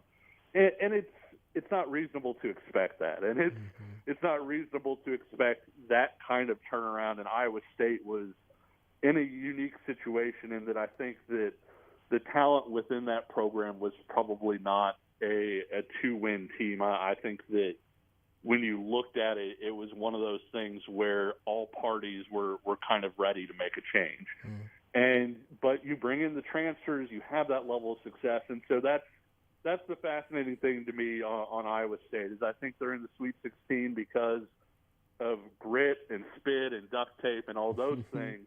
But I think the other part of it is with the year that Iowa State and Otzelberger have had, I think when you look at how crazy this coaching cycle was already, with some of the jobs that come open and some of the hires that were made, if there are coaches that aren't turning their programs around in the first year or two, how much does Otzelberger almost become a hindrance to those guys? Yeah, of course. So you mentioned Jerome Tang to K-State, Dennis Gates to Mizzou. Between both of those guys and both of those hires locally, I mean, again, the pressure, I think, for those two teams is, and the starting point for those two teams, at least I'm sure, is different. But what do you see in those two hires? What makes them interesting to you? Where are they different? Well, the SEC was kind of interesting in this coaching cycle as well. I really like Golden to Florida, in terms of I don't necessarily like the hire, but I liked Golden a lot at San Francisco. Him at Florida is kind of a weird fit, I feel like. And I almost it's not that I don't think Gates will succeed, but I had a similar reaction where it was, okay, with the other options here, I'm not sure that from a fit standpoint that would have jumped out to me as the immediate guy. Now, that doesn't mean he can't succeed. One of the things that he did so well at his previous stop was he was unorthodox in his recruiting. They tapped into, I think, junior college guys and things like that. And if you talk to a lot of college coaches, JUCO is a no-go, because it's so tough to evaluate those guys on that scene, especially now that you have transfer portal and all those different things. But I think the talent acquisition part is the most important part in college basketball. Who's won the most NCAA tournament games since 2010? It's John Calipari. And when you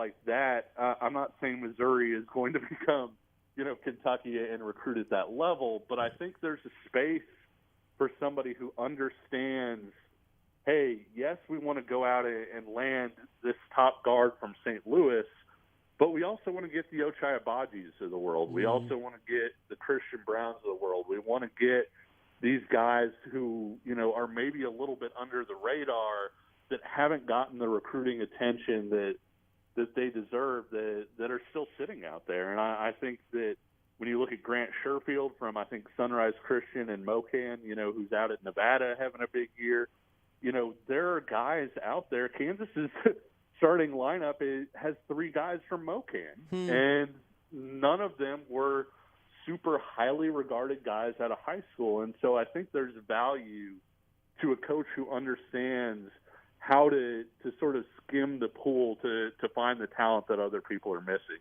Now, Tang at Kansas State, I feel like I can speak better to. I actually talked to him last week for a feature I did on Baylor's team, and it was about Baylor's culture of joy. And the joy is Jesus, then others, then yourself. But more than that, it's really, they just want. I mean, don't get me wrong. It's Baylor. The faith aspect is a huge part of it, and you can't pull that out of there. But it's more about putting other people above yourself and really trying to figure out, how what you do best can, roll up the hill, so to speak, and help the other guys on the team. And, he's a good recruiter. It's easy to see why. He's a really good communicator. People around the sport respect him as a coaching mind. And I think even beyond that, the culture that he's going to bring to Kansas State, one of the things that he really focused on in the interview was he really liked to recruit guys who were winners. And I know that sounds like, oh, yeah, everybody does that. Right. But that's actually not the case. There are a lot of people who will go out there, see a guy scoring 25 points for, a 500 team, and they'll just say, hey, that guy's really good. That's my guy. But he felt like one of the reasons that James Akinjo worked out to a level that a lot of other Big 12 transfers did not was Akinjo won Peach Jam when they were watching. And so he felt like, hey, this is a guy who's coming in, probably just for a year, but at the same time, his values match our values, and so he's going to plug into this system a little bit easier than maybe somebody else will. And so I'm really interested to see how both of those hires do. I do think Tang will elevate the recruiting at Kansas State. I think that at the same time, Gates will maybe find some of the guys, and maybe find guys a little bit earlier than what Konzo was doing at Missouri. But both of them have a lot to be optimistic about. We're talking to Kevin Flaherty at 24/7 Sports about everything in all of college basketball, and so far has not been fazed by any of my frantic just ways of scrolling around a bracket and then popping back around to the local teams and whatnot. So we'll take you back to KU here, then we'll get you out of here, Kevin. You mentioned what's basically become a meme of Providence is that they win games really close, and you just sort of expect them to lose one of those eventually. Also, I'm going to go ahead and say it. I'm going to say it here publicly because I haven't said it on the radio before. I love watching Remy Martin play basketball. I just do. I just love it. It brings some of that fun out of my soul watching college basketball that was early on brought out by Frank Mason, maybe a little bit Devontae Graham, a little bit Devon Dotson even. I like fast guards, is if you haven't picked up on a theme, I guess, or explosive guards. And I just feel like he has added another element to what this team can do, and it's looked cohesive, right? Not just one dude playing with a turbo button and then everybody else sort of dragging behind. But I don't want to impose that opinion on you. I'm curious what you think about where KU is right now and some of the specifics in this Providence game. So this is going to sound like a really weird comparison, but I feel like Remy Martin is kind of a basketball Julia Child. And what I mean by that is... I love it already. And what I mean by that is, if you ever watched Julia Child on PBS, is, cooking was kind of cooking before that, right? Like, people would go into the kitchen and they would make whatever was for dinner, and people didn't necessarily enjoy it. And here you have, this woman who has, one of the early cooking shows, and, if she has to use flame on TV or whatever, she's like, ooh, the flame. And, and there's a big smile and everything. And I think that's what makes Remy Martin so infectious when you're watching him, is the fact that you're watching him cook, and every once in a while there's stuff that he does where he even looks around like, did I just do that? Like, oh, that was fun. And so I love it. I think that Kansas has had some personalities that they've liked, really as much as the players. Frank Mason was always going to wear the exact same expression, whether they were down 20 or up 20. And he was paired with Devontae Graham, who was sort of this Energizer bunny and had this, Magic Johnson, Isaiah Thomas smile to him. And, you've had all of that, but Remy Martin is one of those guys, I almost liken it to Thomas Robinson's junior year at Kansas, where it was his first year as a star. He'd been behind the Morris twins. And, one or two times a game, and Joel Embiid's freshman year was the same way, he'd do something like, oh, I can do that on a court now. Yeah. And Remy Martin's been playing for a while. He's, averaged 19 points a game in 2 previous seasons, and yet he still does stuff on the court where it's like there's this joy and this surprise. I think back to the moment where he hugged Bill Self, in the TCU game. It was like he was surprised that he cut under the basket and grabbed the ball, and he was just, so full of joy he had to share it with somebody. Yeah. And so I see why he drives Bill Self nuts. Bill Self is a details-oriented guy.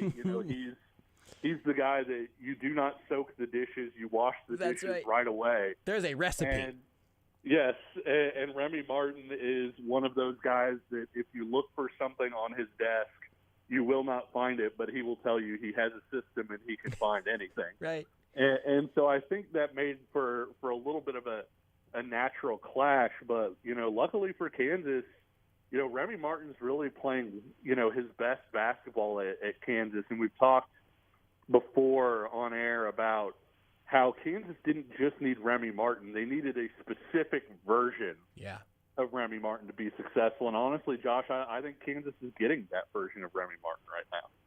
The best Chef Remy since the rat from Ratatouille. I mean, there you go. That's it right there. So KU gets Providence, and then if they win that game, they get the winner of Iowa State, Miami.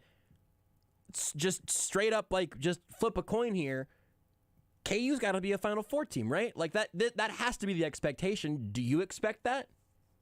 Yeah, that's definitely the expectation, and that doesn't mean you always live up to expectations, obviously. But I put it on Twitter like this today. There are parts of that matchup that Providence will probably feel like, it can exploit. Providence has a really good backcourt. They've got good, big, strong wings that can probably match up with Ochai Agbaji and Christian Brown better than most. Nate Watson is a big post guy who's kind of in the mold of David McCormick a little bit, being sort of that 6'10", 260-ish type of guy. Justin Minaya is that wing defender that you could move around on different guys. And so there are things that Providence is going to feel like it can win in that matchup. And having said that, Ken Pom has Kansas winning by 7, and I think when you look at that game, it's a game that you don't say Kansas can't lose this game, because Kansas could absolutely lose this game. But you feel like it would take an outlier performance for it to do so. And you feel like if both teams bring their A games, Kansas wins. If both teams bring their B games, Kansas wins. If both teams bring their C game, and so on. And that's really all you can hope for in the NCAA tournament. That doesn't always mean you're going through. Kansas fans, of course, have this reaction to VCU. Right. And you look at that game, and I think, most of us would say that was an F game from Kansas. Right. You had one of your 2-star post players turn the ball over 8 times. You shot, I think, 2 for 21 or 3 for 21 from 3. did basically everything wrong. VCU hits over 40% of its threes when it wasn't a very good three-point shooting team during the season, et cetera, and Kansas goes home. And that's still a possibility here. I mean, there's a possibility that Kansas could lose to any of those three teams. But the thing that makes you optimistic and the thing that creates the expectation for Kansas to go through is Kansas really it controls its own destiny. If the Jayhawks play well in the next two games, the Jayhawks will be in the Final Four, and that's not always necessarily the case. Kevin, you're the best. I keep you too long every time because I get to the end of half an hour and go, I've got 3 more questions. And also, this is the most I've enjoyed talking about college basketball all month, so I'm going to keep asking. And then all of a sudden, I'm worried that you're coughing up a lung because I've asked you to fill half an hour of radio for us. So I appreciate your time, as always. Tell people again, you want to go back to the Baylor story, to anything else, something that you want people to go check out at 247sports.com or cbssports.com. We'll at 24/7 Sports, we'll be doing, resets for all of the different regions this week. Today I did something on sort of repicking your bracket now that we have some of the wild results out of the way and we looked at every game left in the tournament. And then tomorrow for CBS Sports, I'll actually have an article on how all of the recent national champions have basically played 2 point guards together. And so, sort of the trend behind that and why that could be something to watch as we head into the last couple rounds is which teams, play those guys together, have that amount of ball handling and whether that's going to get them across the finish line. That sounds great. I can't wait to read it. Again, cbssports.com, 247sports.com, at K Flaherty, 24/7 on Twitter. Kevin, thank you for your time. Thanks a lot, Josh. I just really enjoy talking about basketball with Kevin, and I'm somebody that can occasionally be a hard person to force to talk about college basketball. Basketball's going on right now? Just another reset, if anybody's not sure what the bit is here, is that Rudy's a Kentucky alum. And Rudy's had a pretty tough March. Have I? Yeah. Has there been basketball? I know your team has not had a great run. We'll do a little AES bracket challenge update whenever we come back. It's also not been a great month for Rudy in that regard. Did you know you can listen to Almost Entirely Sports anywhere, anytime? Well, you can. Just search for Almost Entirely Sports wherever you get your podcasts. Hi guys, it's Andrew with Oak Ridge Medical Clinic. Are you struggling with erectile dysfunction and sick of the pills? Do you crave more intimacy in your relationship? Well, I have great news. Oak Ridge Medical uses the most advanced form of wave therapy, clinically proven to repair blood vessels and increase blood flow where you want it most. Our technology was shown to be safe and effective by Cambridge University. If you're struggling with erectile dysfunction and want to get your love life back, call us in the next 2 minutes and you'll qualify for the initial assessment, exam, even the blood flow ultrasound, totally free. We'll also include a special gift that produces immediate results in the bedroom. You're gonna love that. This is a $550 cost normally, but call us now and it's totally free. 913-295-8000. That's 913-295-8000. Put a stop to your erectile dysfunction by treating the root cause of the problem. Call Oak Ridge Medical Clinic right now to qualify. 913-295-8000.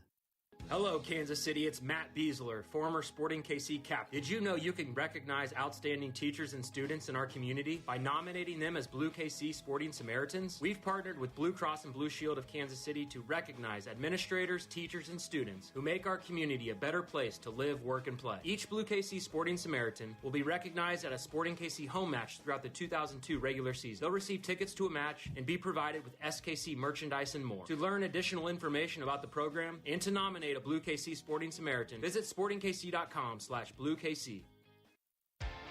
As an employer, are you having a hard time finding great people for your company? Let Sports Radio 810 help you with your search. Many local companies are taking advantage of the 810 Jobs Connection program. Recruitment is tough right now. The online search engines are packed with all your competitors. Sports Radio 810 Job Connections is a turnkey program designed to help you find your next hire.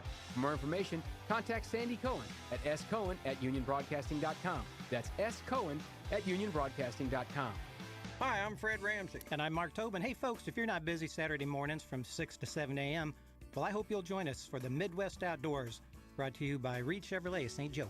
Join us and our expert guests, and we'll be talking about hunting and fishing, dog training. We'll give you tips, pass along stories, and most important, share some laughs along the way. That's right. We cover it all, from crappie to waterfowl, and we'll tell you how to cook it, too.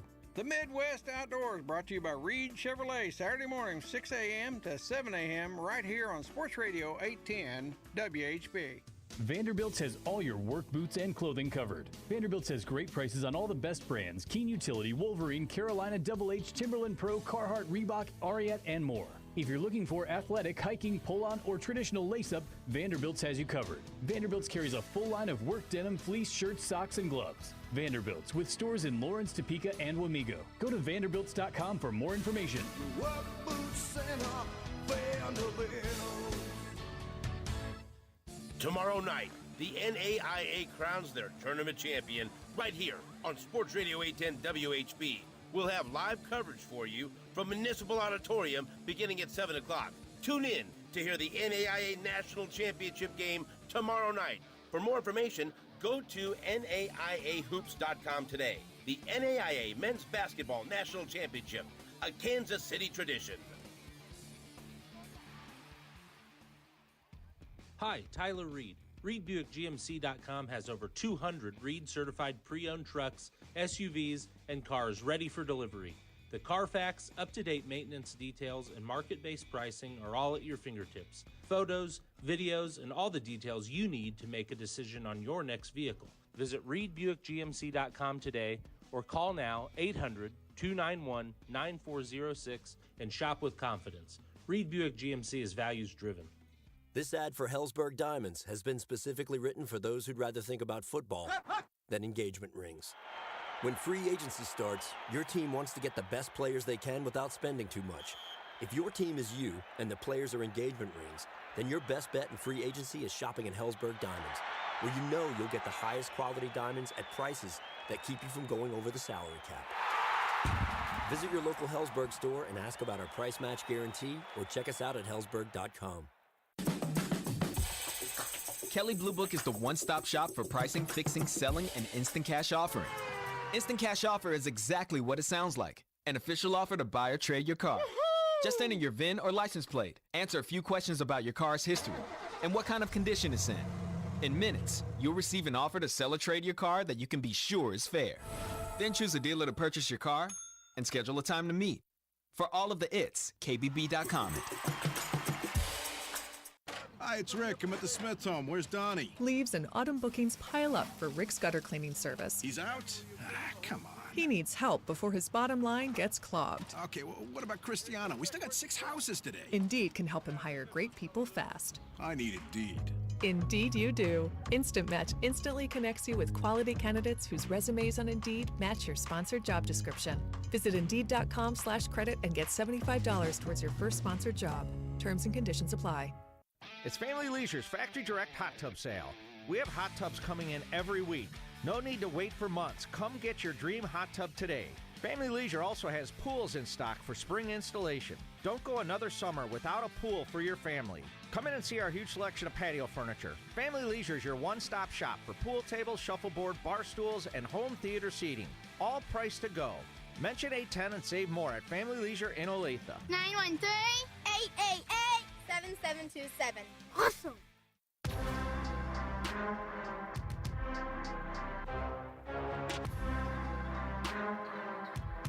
This is Almost Entirely Sports with Joshua Brisco. I'll stand by that. Planet is flat. If it's not flat, why are we falling off? It's flat in a circular motion. What? That makes no sense. Yeah. What does that mean? Are we on a record player right now? Can we stop it? That's what the Earth is. It's a record player. What's the record? But the record's on a player in that instance, though. What's the record player? If the world the is record player is the universe. And we're just on the universe is our record player.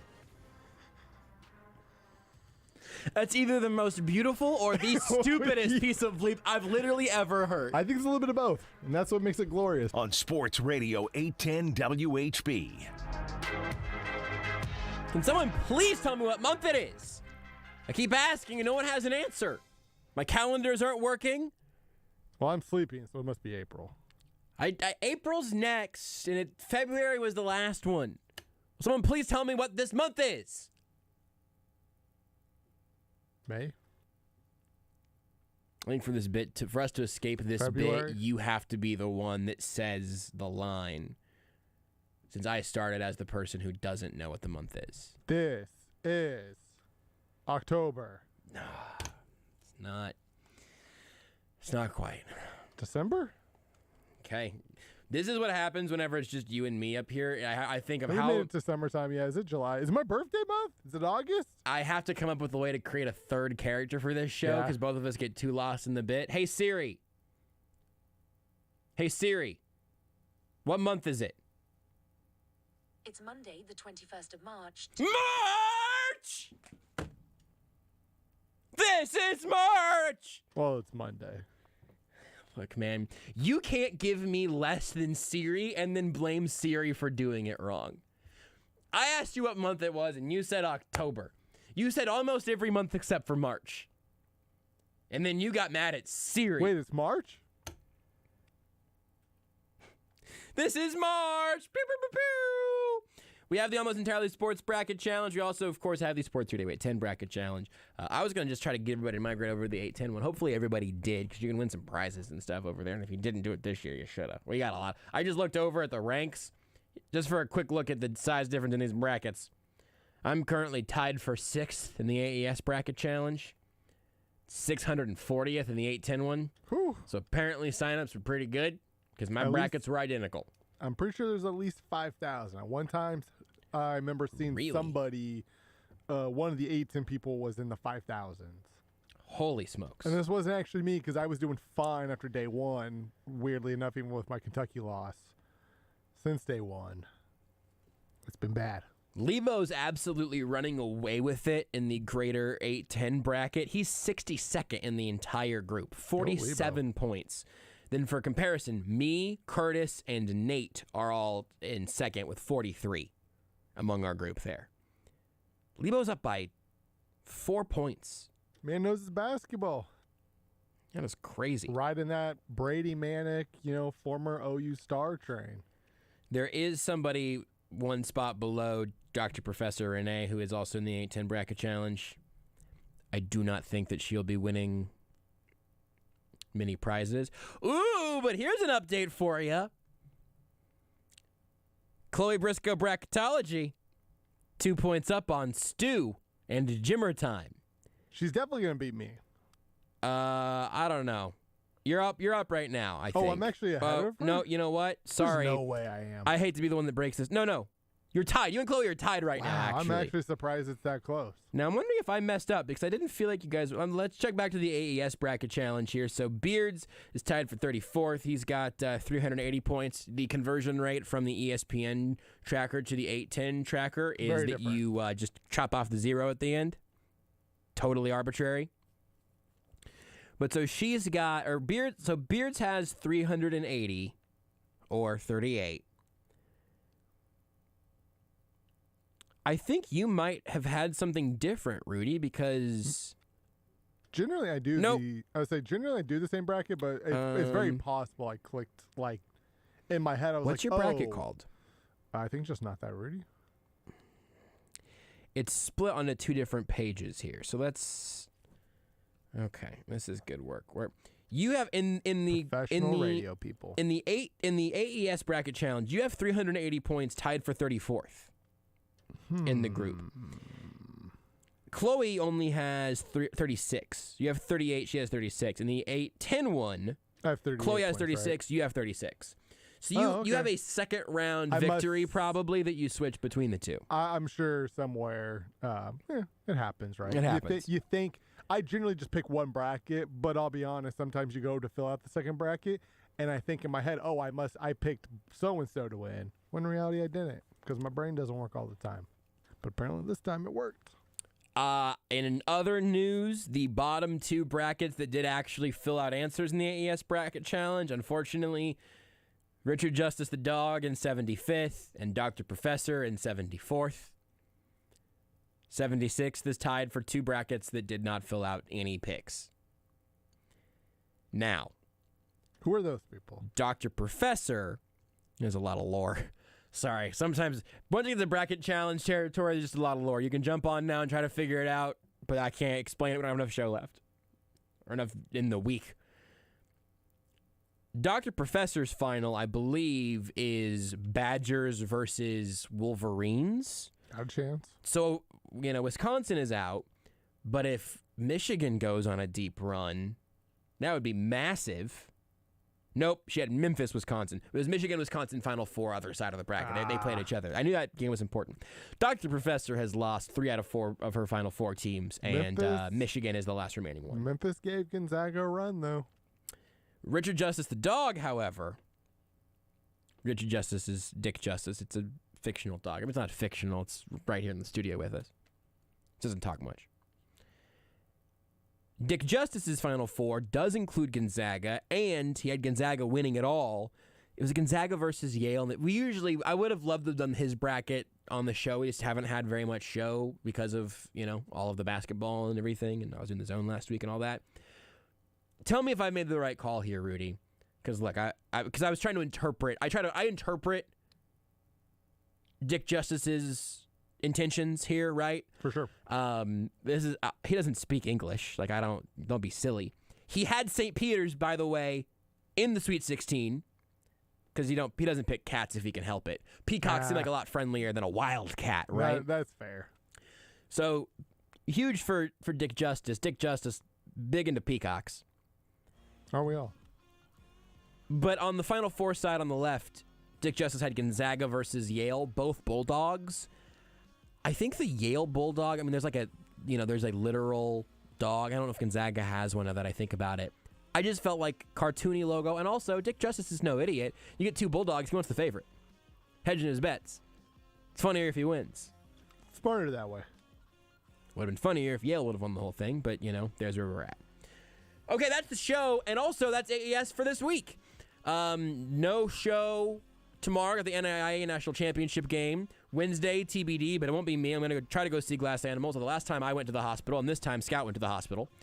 So, say a prayer. And then Thursday, Friday, Saturday, Sunday, we're your home for March Madness, Sports Radio 810 WHB. Thanks to Rudy, thanks to Matt Derrick, thanks to Kevin Flaherty, thanks to you for listening. We'll talk to you again next week. Until then, bye, Mom! You're listening to Almost Entirely Sports with Joshua Brisco on Sports Radio 810 WHB. Save big on your next project with 11% off everything now at Menards. Smart electricity.